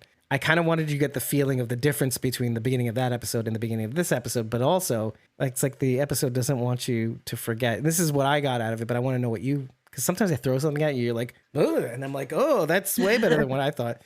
I feel like the show doesn't want you to forget about Will and Alicia and what they went through. First of all, obviously in the episode called Padre, but then also like what Will feels he has to do out in the wild in the beginning episode and what that was for. But what do you think about that? It's just a pretty song. It is. It was just a song because it was in another language. I didn't know what they were saying, so it was pretty. I can't say that the song put Will back into my mind because I didn't know the lyrics, so it wouldn't take me there. I don't know. I have a really hard time wrapping my head around what Alicia and Will went through. They spent a day together? That's a good question.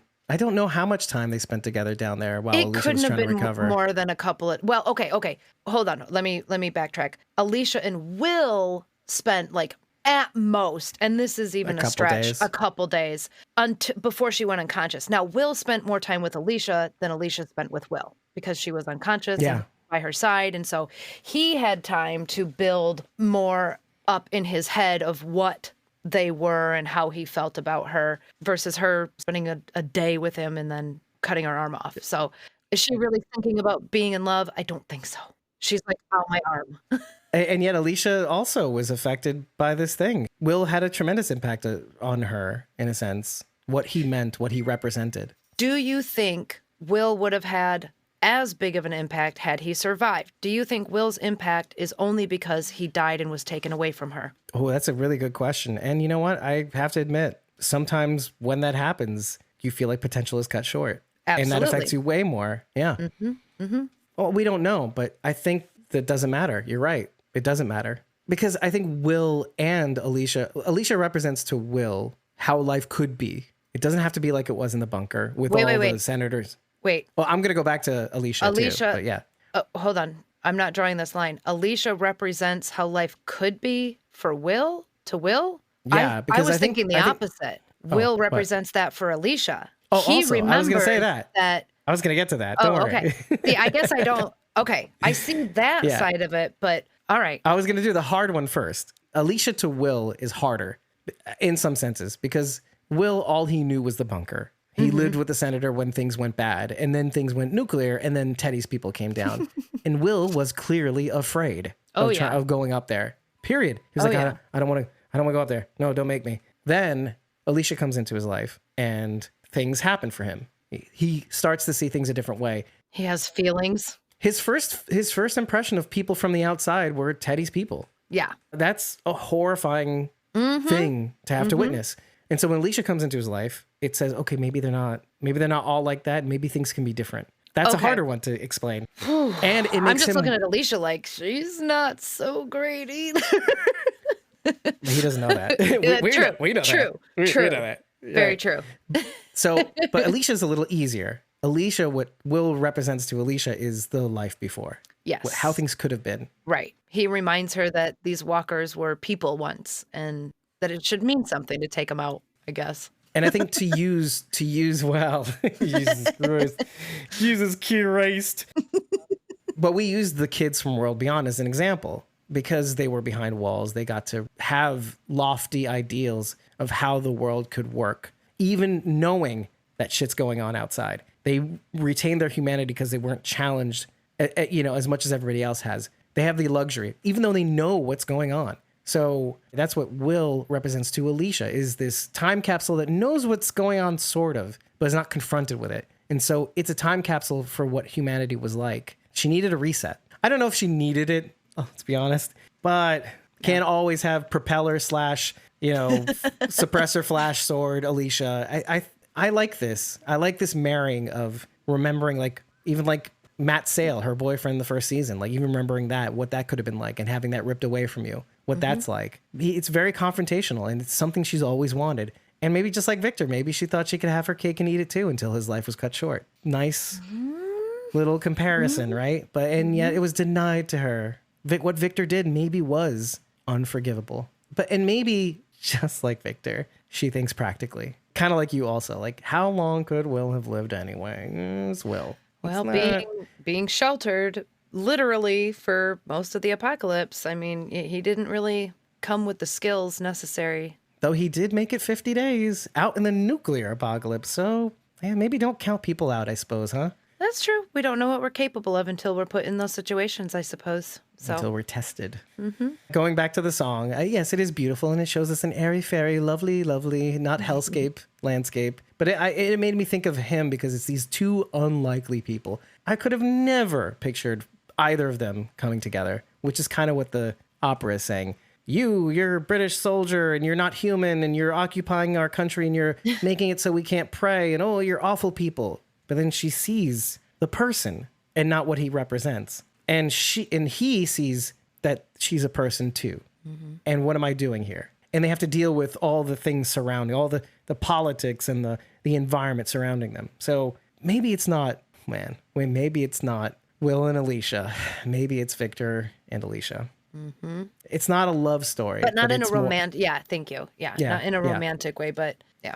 There are a Fuck. lot of different relationships besides romantic. They buried the lead with this song in a way. I really thought it was Will, and now I'm thinking it's Victor. This oppressive force, but he's still a person, and she is the one being oppressed, and yet she is who she is, and he is who he is, and he loves her anyway. And he's built a life around this thing, and she has also tried to figure out her life and tried to figure out how to get past this thing. And in the end of the day, we are hoping that they get to see each other for who they are really. Yeah. As people who love each other and will do anything for one another. But that's not how this is going to work. That is tragic. I don't know. I'm glad I brought it up then. Yeah. I almost see Strand looking at Alicia as he wants to be like her. Because, like, she does what's necessary, but also has a conscience. He probably looks at her and thinks, I want to be like that. I want to be that way. I want to be able to save people by making the right decisions. But he's just not. So something that I've been saying since, season 6? 5 maybe even? Just embrace the bad, Strand. Just embrace the bad. Like, man. You're not going to be the good guy, despite your best efforts. Well, so that's funny because that's almost like saying what I said to you about Carol. Like, how many wrong things can you do before you cut somebody off? And then I think I created a monster. I think intentions have a lot to do with it too, though. I think we can say that Carol's actions truly are for the good of the group and the people. Carol almost never acts selfishly. What she does is almost never for her own benefit. The majority of what she's ever done. Absolutely. Well, actually, to be specific with that, the majority of what Carol has ever done is for the sake of the group. Absolutely. Rather than herself. In those instances where I was pissed, it was kind of for herself or in the name of somebody that she loved. Okay, yeah, but is not around. Not at as for the greater good. Whereas Strand, we've seen him make selfish choices over and over and over again. Absolutely. So yes, they are both doing bad things for various reasons. But I think in this case, intention matters. That's what I love about even making the comparison between he and Carol. Carol, in many senses, is far less complicated than Victor. Even with Carol's I need to sit on that for a complications. minute. Yeah, I need to. So let me talk that out. Even with as complicated and nuanced a character as Carol is, Victor comes in, it's like, this is a lot to pick apart.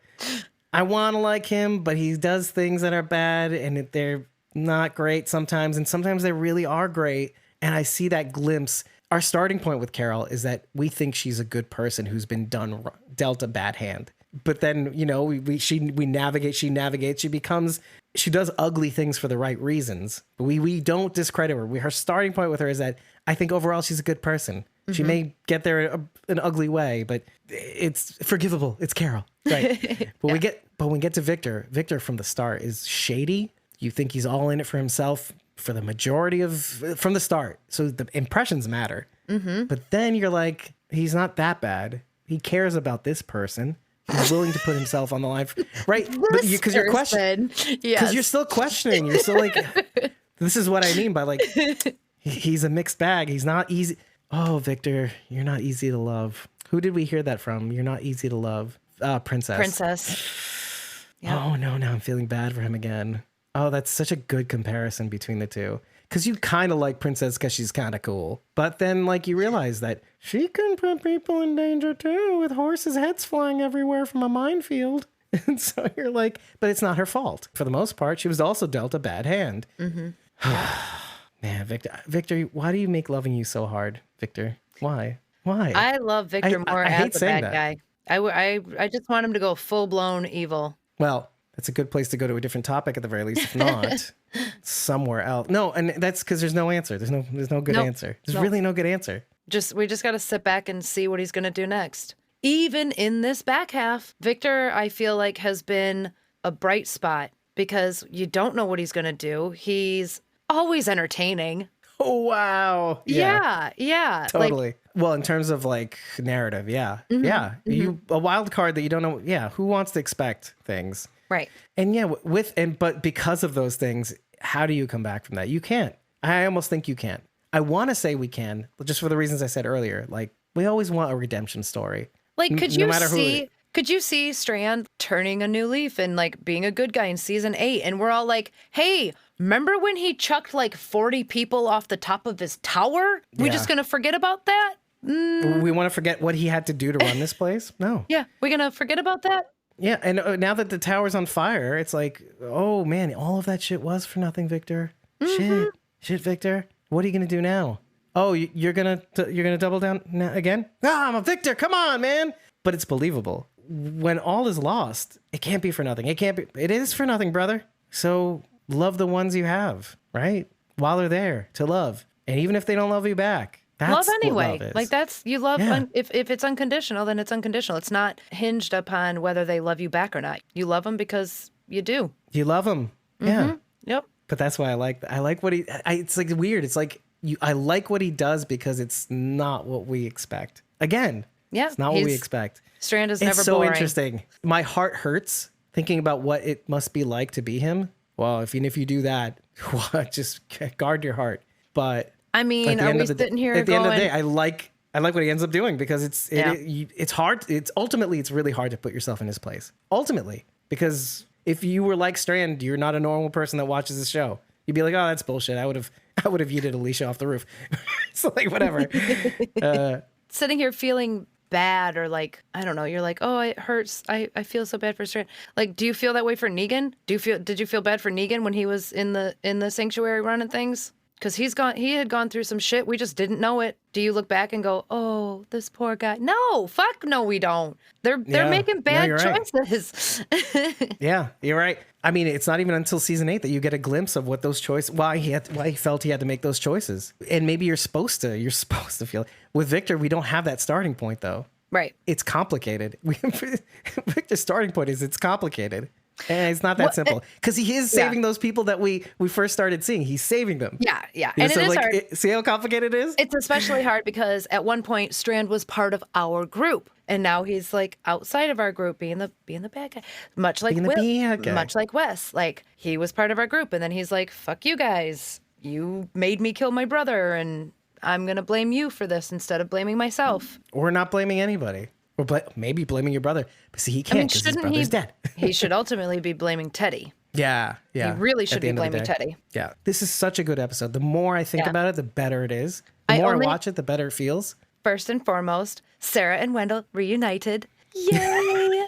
Yay! I was so excited. She almost lost her breath. Right? When she saw him, right? Instead of giving him breath, It was just, it took her breath away. it was just so. I love I mean, that too. it was, when Ginny brings Wendell back and they have that whole thing again. I'm like, here comes again, again. Here come the waterworks. Yeah. Yep. Okay. I don't even really know that there's much more to say about it. Just, There's no- I was there- so there isn't. excited about it. Just so excited. Except for Rabbi Kessner's outfit. But that's Right. about it. It's what's up with that? Wait, first of all, we haven't seen you the whole season till now. So, and then there was like maybe a thing between he and Sarah, baby, just taking care of her the whole time. Right? And they were standing next to each other on the platform. I definitely noticed that. I did not, I but you know what? I did. Now I'm gonna have to rewatch this episode again to see. I mean, if they weren't like shoulder to shoulder or anything, but like in the shot where they're like, "Boo, here's people." It was Sarah and Rabbi. but they could have been touching butts anyway. Oh my god. You weren't paying attention that much. Yeah. Okay. I did want to talk about something else, and that's when Daniel is next to Charlie. And I was about to, and I was getting him. You made me emotional. It's all your fault. It's all your fault that I'm this way, Alicia. I saw them when I saw them together. First of all, Waterworks. Okay. Second of all, he doesn't want to leave her side. Third of all, I felt like that scene was cut short. I felt like there was more dialogue there. Yeah. If you go back and watch that scene, I felt like there was something. I felt like Charlie was about to say something, and the camera said, "Cut! That's it. We got it." But no, I don't think that's what happened. I think they kept rolling. I think there is more dialogue, and I want to know what that dialogue is. Maybe it's the way the camera was positioned. I felt like Charlie was about to say something, and then the camera cut to something else. I'm like, no, I want more of this. Don't you Can I cut just Charlie have- off. But and now that I'm thinking about it, maybe that's just life in a way. Like life is, you can't stay in this moment forever. Oh, well, fair enough. It broke my heart. Not fair. Broke my heart to hear Charlie say, "I'm sorry, I'm not her." Yeah, because she knows. Well, she heard. I mean, she was just in the other room. She heard the whole conversation that Strand had with Daniel. But that was her choice of words. Yeah. The first thing that she says, "I'm sorry, I'm not her." And that's Because- so Charlie, right? Like on her deathbed, Yeah. still like, "I'm sorry, I'm not good enough." Oh, Charlie. And he's like, no, you're more than enough. I'm not leaving your side. That's how much you mean to me. You know. And he tears away to help Alicia and Strand by taking out Wes's guards and pays a price for doing so. having to do the right thing for the right reasons, maybe, finally. Because, and I say this, oh no, I didn't think about this until just now. I was writing it down furiously, like all he cares about is Ophelia. He would kill Alicia. He would kill Strand if it wasn't to his benefit to get to Alicia. He would just kill everybody to get to Ophelia. Mm-hmm. And then his choice, finally, like in the end, when he's with Charlie, he's like, no, I'm with you. There's nobody else in the world right now. I'm like, oh, well, I mean, look, I loved it. Obviously, I loved it. But it's still on track with the whole, I'm going to be here with you.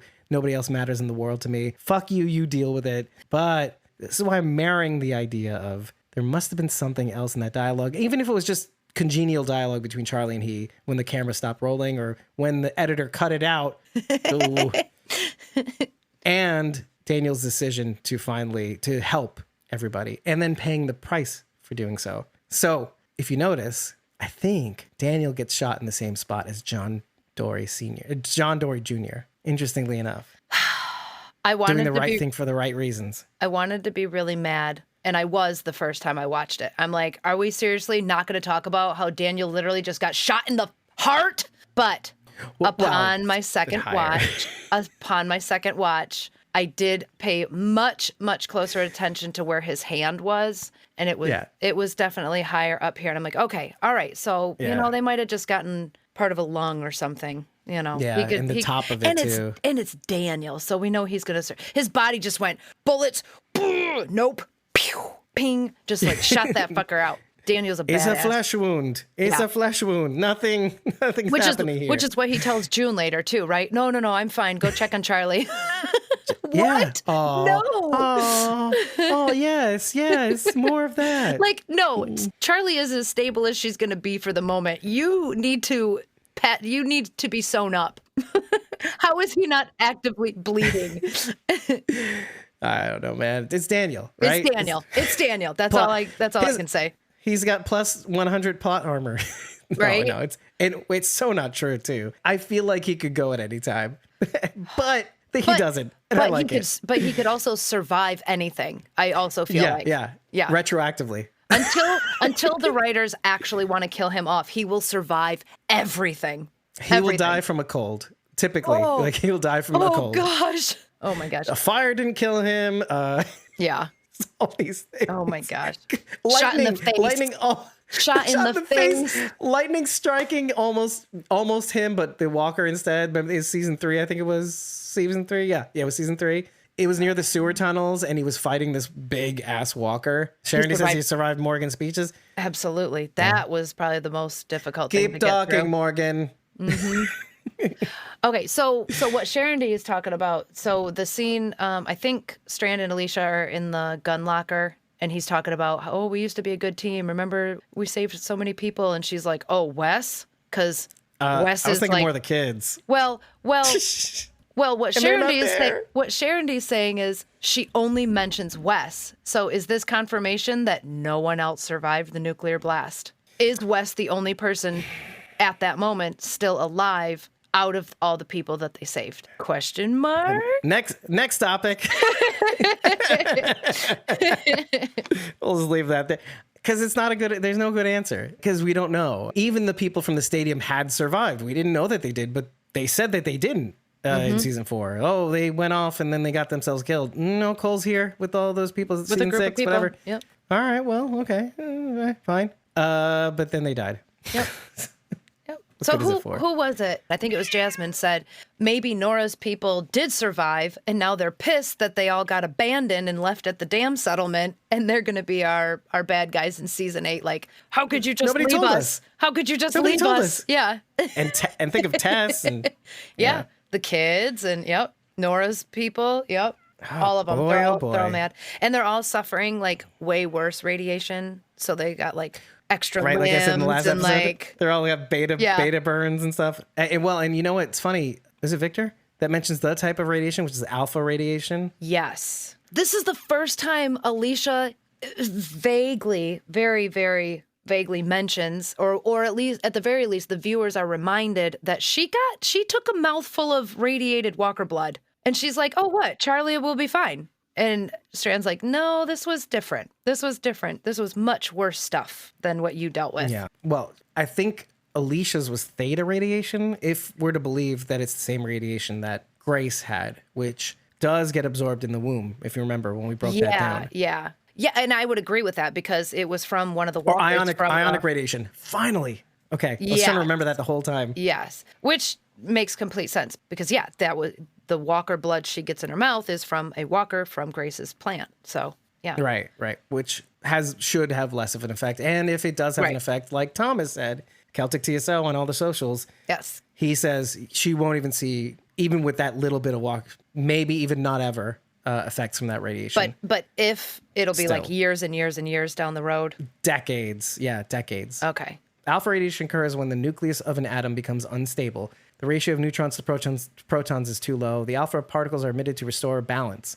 Alpha decay occurs in elements with high atomic numbers, such as uranium, radium, and thorium. If alpha emitters are inhaled, swallowed, or get into the body through a cut, the alpha particles can damage sensitive living tissue. The way these large, heavy particles cause damage makes them more dangerous than other types of radiation. The health effects from exposure to alpha particles depends greatly on how a person is exposed. Alpha particles lack the energy to penetrate even the outer layer of skin. Interesting. So exposure to the outside of the body is not a major concern. Inside the body, however, they can be very harmful. The ionizations they cause are very close together. They can release all their energy in a few cells. This results in more severe damage to cells and DNA. This little Google thing says alpha radiation will damage cells if the radioactive source has been breathed in as a gas or dust as well. Right, which means the lungs have the direct, like, it's why you smoke, because lungs are like this, it has a membrane right to your bloodstream. Mm-hmm. So that's why the nicotine can get in. It filters out some stuff, but the nicotine gets into your bloodstream and then you're good to go.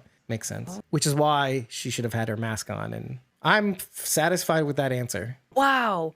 Alpha particles cannot penetrate most matter. A piece of paper or the outer layers of skin is sufficient to stop alpha particles. So I'm not sure we would be seeing these burns. Or no, I'm sorry. The burns are coming from within, right? Yeah, exactly. Okay, that's what and it they're is. being Okay. expressed from the inside. Yep. That's even worse. Because if it's that bad on the inside that we're seeing these signs on the outside. Which is also why Baby Mo was sufficiently safe, too. Yes. Yeah. She was covered in a rubber, basically. all throughout. that's the first thing. And then you can't really get it from somebody else. Mm-hmm. I mean, the particles are inside John Dory Sr.'s body. They're not going outside. Yeah. So if a walker got a hold of someone who had it and like literally tore them apart, would those particles be released from the body? Do you think? Possibly, but it depends on the decay life. But it seems consistent that the decay is, Okay. But I don't know. I mean, Baby Mo's is safe. So yeah. At least we got an answer to that question. Mm-hmm.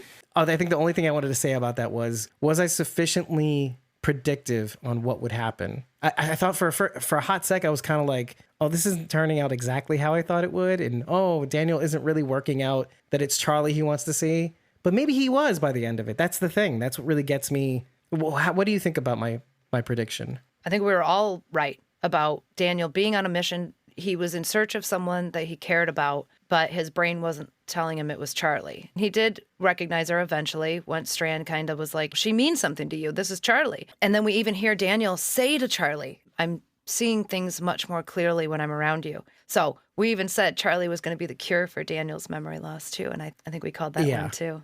Okay. I was a little shaky too, because I was like, oh, it's not turning out exactly how I thought it would. But at the end of the day, him thinking completely clearly. Yeah. I'll take the W on that. So much so that he goes downstairs and throws the shadiest shade at Luciana for lying to him. And I fucking love it. Yeah, I do too. But not so shady that he threatens her life. True. Right. Well, that's good, though, because I think at that moment, he realized what she was doing. She wasn't lying to him out of malice. He was like, all right, I see what you did. Yeah. I see you, Lucy. You see me, Lucy. Let's take that 2 steps further. Let's take the first step is Charlie doesn't have that much life left to live. I'm going to have to learn to live with you, Lucy. But here's the next step. I think there's a part of him that kind of secretly respects Lucy for what she did too, in a way. Like, maybe not immediately, but... She gave him the motivation he needed. Even though it was in the worst possible way, it worked. And Daniel, like you said, Daniel's not trying to kill her for it. So I think it Yeah. worked out. And It worked out. I don't want this to be over, though. I want them to continue having this thread a little bit throughout the last remaining episodes, though, too. I want them to still have some sort of beef or working this out, too, because I want Lucy to have episodes, too. Like, True, we okay, got our Lucy yeah. episode. Let's season 9, we'll have another Lucy See, Fair. that's what I'm saying. Yeah. I want this to have effects. Kind of like Howard should pay for his thing. Strand should have face the consequences. There have to be consequences to actions. The reason why Strand doubles down is because he doesn't want to face the consequences, like Will willingly does to Alicia's threats, or Alicia's wanting him to put her down, him to be the one to put her down too. He's okay. He's a perfect example of living up to your promises. Wes left over Lucy's lie. And then ultimately, Daniel was fine with it. He's like, I see what you did. So did Yeah, Wes and- die for no reason? Like, No, what? should he have stayed? Should he have stayed with Lucy and Daniel? What's great about that question is that you had choices. You just made the wrong ones, Wes. You were in control of your actions. You decided to do the wrong thing for the wrong reason. You knew it was wrong. His decision to leave Lucy and Daniel, or his decision once he got to the To tower? kill other people. Yeah. Yeah. But you See, can make that a lot works. of excuses. I think that he to- was to doing do- in the name of the tower, right? Like, I'm here to survive, Yes. and here's what I have to do that. The wrong choice he made was leaving Lucy and Daniel at all. Because it led him to this place where he would justify anything for the tower. But also, like, okay, you even in the tower, even if you do things in service for the tower, if you're just doing the wrong things over and over and over again in the name of something that you could say is justified, well, how many wrong things are you willing to do? And Wes is willing to do all of them. He's willing to go further than Victor. But as you're In some doing it, senses. you're not telling yourself it's wrong. You're telling yourself it's Yeah. necessary. Right. But objectively, you have a choice, which is why she's so aghast at Victor for what he feels like he has to do to Wes. Yeah. But Victor knows. I'm not saying I'm not mad at what Victor does. It's complicated, Victor. But Victor sums it up and says, he was going to kill you. He was not going to stop. I was with this guy for the last however many days it was for you to, until you got here. He was not going to stop. Right. 'Cause I he still had think it was the choices. right choice. Yeah. And so the bottom line, Wes kept making the choices. It's not like they were made for him. So Wes did not die for nothing. Wes died because he made decisions. He just made too many of the wrong ones. Yeah. Too many. At some point, you have to realize that, okay, the killing is only going to get you thus far. And what was it all for? Yes, survival, but you're going to continue down this path and eat people off roofs? Shit, man. Man, you're just as bad as your brother. Oh, Wes, you can't come back to hit back at me. Ooh. But I love Colby Holman. Let's take a moment to say congratulations, Colby Holman. You fucking nailed it. You nailed it. Good job, I man. loved your character from start to fucking finish. The fact that I'm like, oh, Wes, oh, what did you do? Is because I liked you so much. So, Charity just said he went down that bad choice road, which makes me very scared for Kim Lal from Better Kim Call Saul. Wexler. Yep. Yeah, Kim Wexler. Yep. So with that, everybody, if you like what you heard, all this nasty shit that we keep saying No, about we had, people. we had like pretty good things to say. I think. I mean, we liked even this Strand. episode. Yeah, this was a great episode, we- and I'm excited for the next one. For the next one. Yes. Yes, exactly. Yes. So if you like what we've discussed, head over to ratethispodcast.com/squawkingdead. 5 stars and eggplant is all we need to know that you love us. But use it as a platform to tell us what we got right, what we got wrong, but use it after every episode, please. Because it helps. It gives us visibility, gives us a means to communicate with you, and we will post your review on social media, even if it sucks. But if you really like us, and we think that we give you something that other podcasts in the Walking Dead universe don't give you, consider following us and nothing else on ko-fi.com/squawkingdead. When you do, you'll know when we record so that you can jump in without having to give a single cent to us, because we want your feedback more than anything else, but we want to do it in a way that we can control. But when you follow us, you'll know when we record, when we drop our unedited episode recordings, if you can't make those recordings, and when you decide to, at some point, tip us for 30 days of access for our supporter back content, or join a membership tier for as little as $1 a month, you'll have the inside track, at least in our Discord, and if not, the ability to see those lock posts, to get those unedited episode recordings, to get our ringtones, to get our wallpapers, to get all the things that you're entitled for keeping us on this journey. Because again, it is not about the money. It's about a signal, some would say a beacon, for us to know that we're on the right track and that you want more of what we're dishing out. And with that, everybody, I'm your host, David Cameo, and I was joined by Cosmom09 Rachel Burt and Sharon D, aka Blazy Gardner, who had to dip out early because of technical issues, but we love her and she's in the chat. Take care, everybody. We'll see you in the next one. It's looking pretty exciting, and I may even have a special guest to break this down with us. Somebody who's been a Fear the Walking Dead booster since the very beginning, and who is just like us, has continuously apologized for Fear the Walking Dead throughout. I'm hoping to set that up because here's the thing. We're going to be at the camp during what would normally be our breakdown time. So we'll see what happens. We may record at the camp, but I would really like it maybe if we could get that episode down before we leave for the camp so we don't have to deal with that shit. We'll talk about it. In the meantime, do all the things, like all the videos, comment on our stuff, and we'll see you, excitingly, for episode 15, the penultimate episode of season 7. Take care. See you soon. Bye. See you at the camp. See you at camp. Take care. Bye. Bye.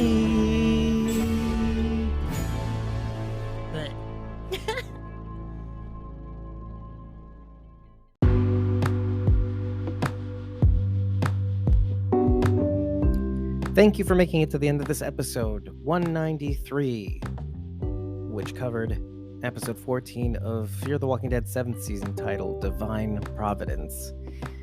This episode would not have been made possible without the support of our tier members at ko-fi.com/squawkingdead. We talk about it enough on the podcast. We lead into it. We talk about it on social media. We do special things with it. And all we're asking is not for your support in terms of tips or joining membership tiers. All we ask is that you follow us so that you're in the know about the behind-the-scenes things that happen at Squawking Dead. So when you follow us, you'll know when we record. You'll know when our unedited episode recordings drop early, way earlier than the finished product, as you're hearing it right now. And our Survivors tier members, whom get first dibs at credits at the end of these episodes, are as follows. At XProphecyGirl on Twitter, and Ain't My First Rodeo on Instagram. That's Bridget. At Jasmine.IAC on Instagram. At RealRyanGM on Twitter. At ElizaJones71 on Instagram. And of course, FanArtLindy, who is at ko-fi.com/FanArtLindy, who will be joining us at the camp in a couple days.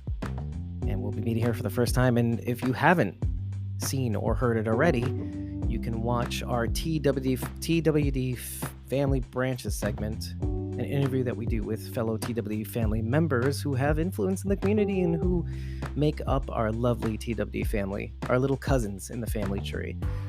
And that is, and I'm going to get you the episode number now so you can actually listen and watch it. It is episode 143, TW Family Branches, Linda Peck, Athens. So check that out. And also, let's not forget our Whispers tier members who get second dibs in the credits as a perk of the mid-tier. And those are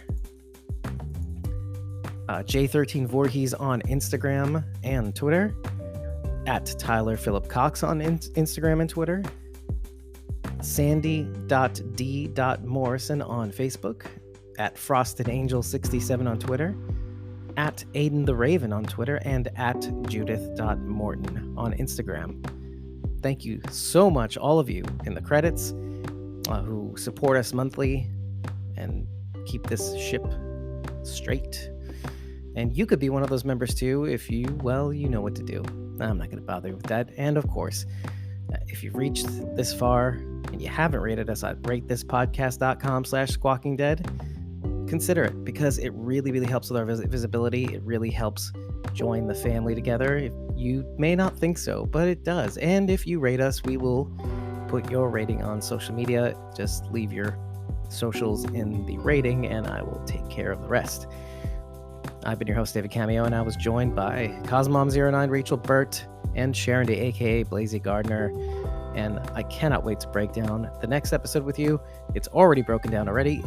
All you need to do is head over to ko-fi.com/squawkingdead and download it today, because we had to record it really quickly before the camp. So you have the opportunity to get the next episode early by doing what? Well, you know what to do. ko-fi.com/squawkingdead. Head over there. You can get it now, and we have a special guest joining us for that episode to help us break it down and make more sense out of it than we would have otherwise. Take care. We'll see you soon. And it's a swift road to the season finale of Fear the Walking Dead, and it's feeling bittersweet, folks. Feels like the end, doesn't it? We'll see you soon. We'll talk about it, and we'll help you through the process together.